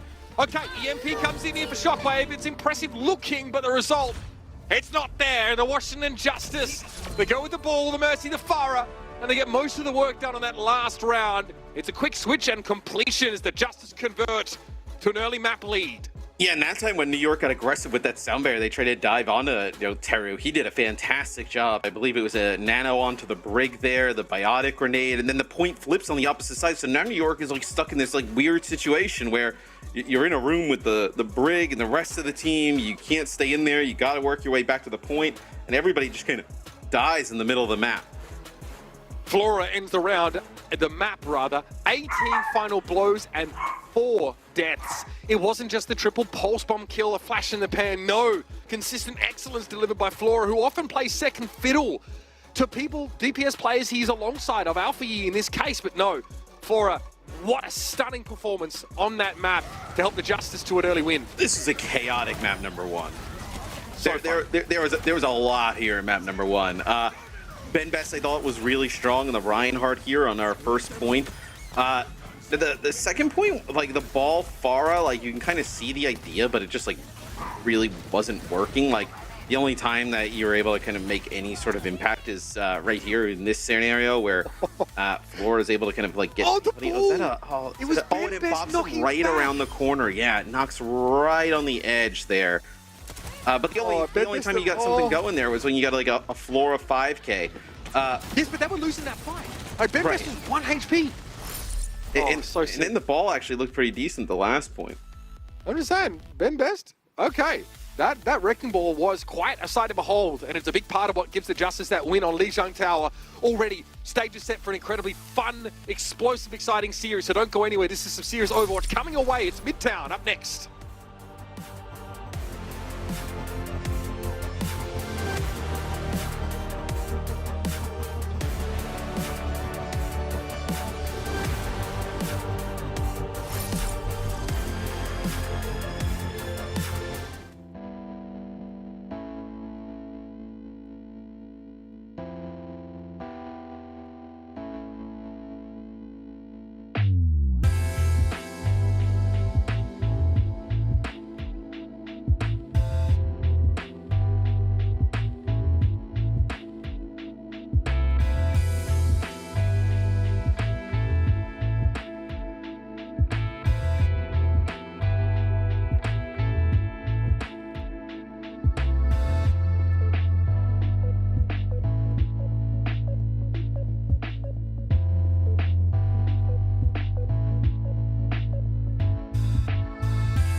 Extremely spicy compositions coming out from the team on your screen right here. It's the Washington Justice with a pretty clutch first map win. Kind of subverting some of the expectations set at the top of the show and at the top of this game at least. A lot of people really thinking New York could go from strength to strength, but having Donghun in person and this player on your screen really popping off makes a world of difference. Flora, what a showing in map number 1. Oh, I mean, a sick map number 1 from Flora. We've seen some really nice Tracer play today, but we saw there the pulse bomb attach rate is 60%, a little bit higher from Flora here in map number 1. Also had a really nice bash, right? When we were actually, no, it was Alfie on the bash, but really just nice play overall from Flora. And we'll see now how he combos with Mirror, because Mirror coming into the game here in the tank role. Absolutely. So we did see, of course, the Justice switch to Winston, have Ben Best on the Winston, look totally fine there. But generally, if it's Rush or if it's, Ramatra-based rather, or if it's Winston, it's going to be Mirror. And Mirror is the player that much of our experts spent time discussing and asking whether he would be able to stand toe-to-toe against a revitalized Kellen in a dive mirror if we get that on Midtown. Yeah, also wanted to point out we have Fitz coming in here for New York as well. So Fitz will come in, I believe it was for Shockwave. So combo with Psycho here for map number 2 at least. Yeah, some changes in terms of rosters here now for teams going into the second map. And man, map number 1 was just all over the place. I mean, that was just chaos. You know, who knows what we're going to see the rest of the series. No, I mean, maybe, you know, with the substitutions we're seeing, we get something a little bit more standard, right? I would be, I mean, don't. There's no. No. Okay, get back in the hole. Go when you're home. Thank you. Don't do that. Dude, the ball on defense on Midtown. Get on Winston. All right. There we go. Thank you. Ball on defense on Midtown is like one of those where if you go into ranked and your tanks plays ball defense Midtown, that's just like, you know, maybe the use of an avoid slot and a go again. That's like there's just no. That is just the nicest way I could imagine that being put. To be fair. That's a start bumping your music, leave team chat, whatever happens with the game happens, and you know just let's plan on having happier days. Oh, interesting that they used the Suzu there at the start. Maybe they thought that the bio grenade was coming over the top. We've seen a bunch of teams do that.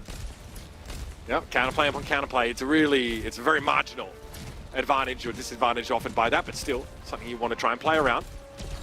So we have the dive mirror, as we expected to see. Fitz on the Sombra, really effective Sombra play. And Psycho's just blown our minds, I think, on that Tracer play so far. Really come into his own. He's a threat in the league. Alpha dealing with threats on multiple axes here.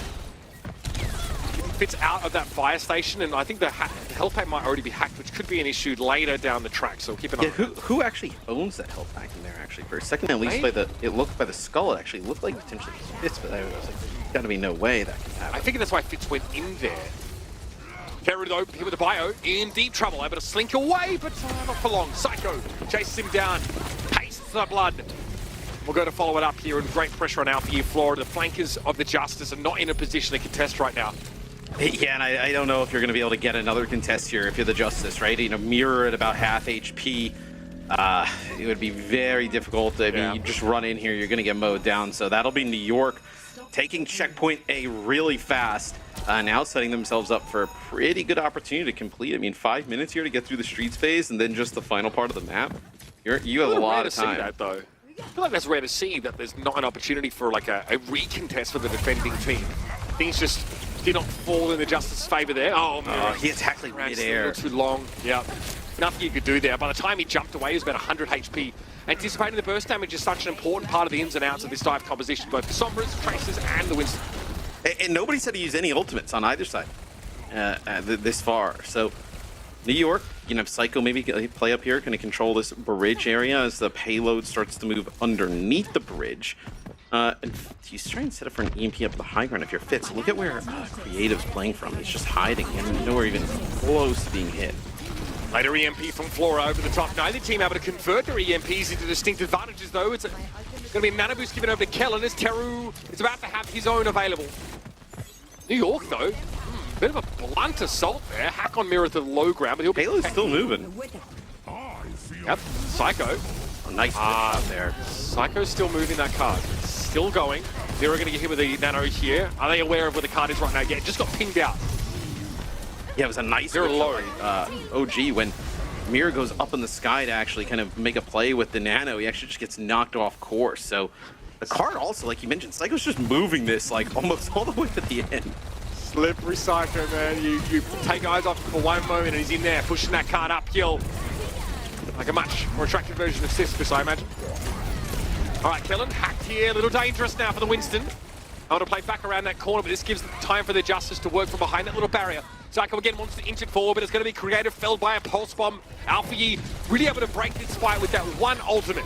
Yeah, as soon as Creative drops, as soon as he got stuck, you just saw everybody start to hightail it there for New York, as they knew that was over. But I feel like a little bit of a mission complete there for New York, in the sense that you are very close to completing checkpoint B, and it's been about like a minute 45, almost like 2 minutes, and you still have almost 3 minutes on the clock. So which is like a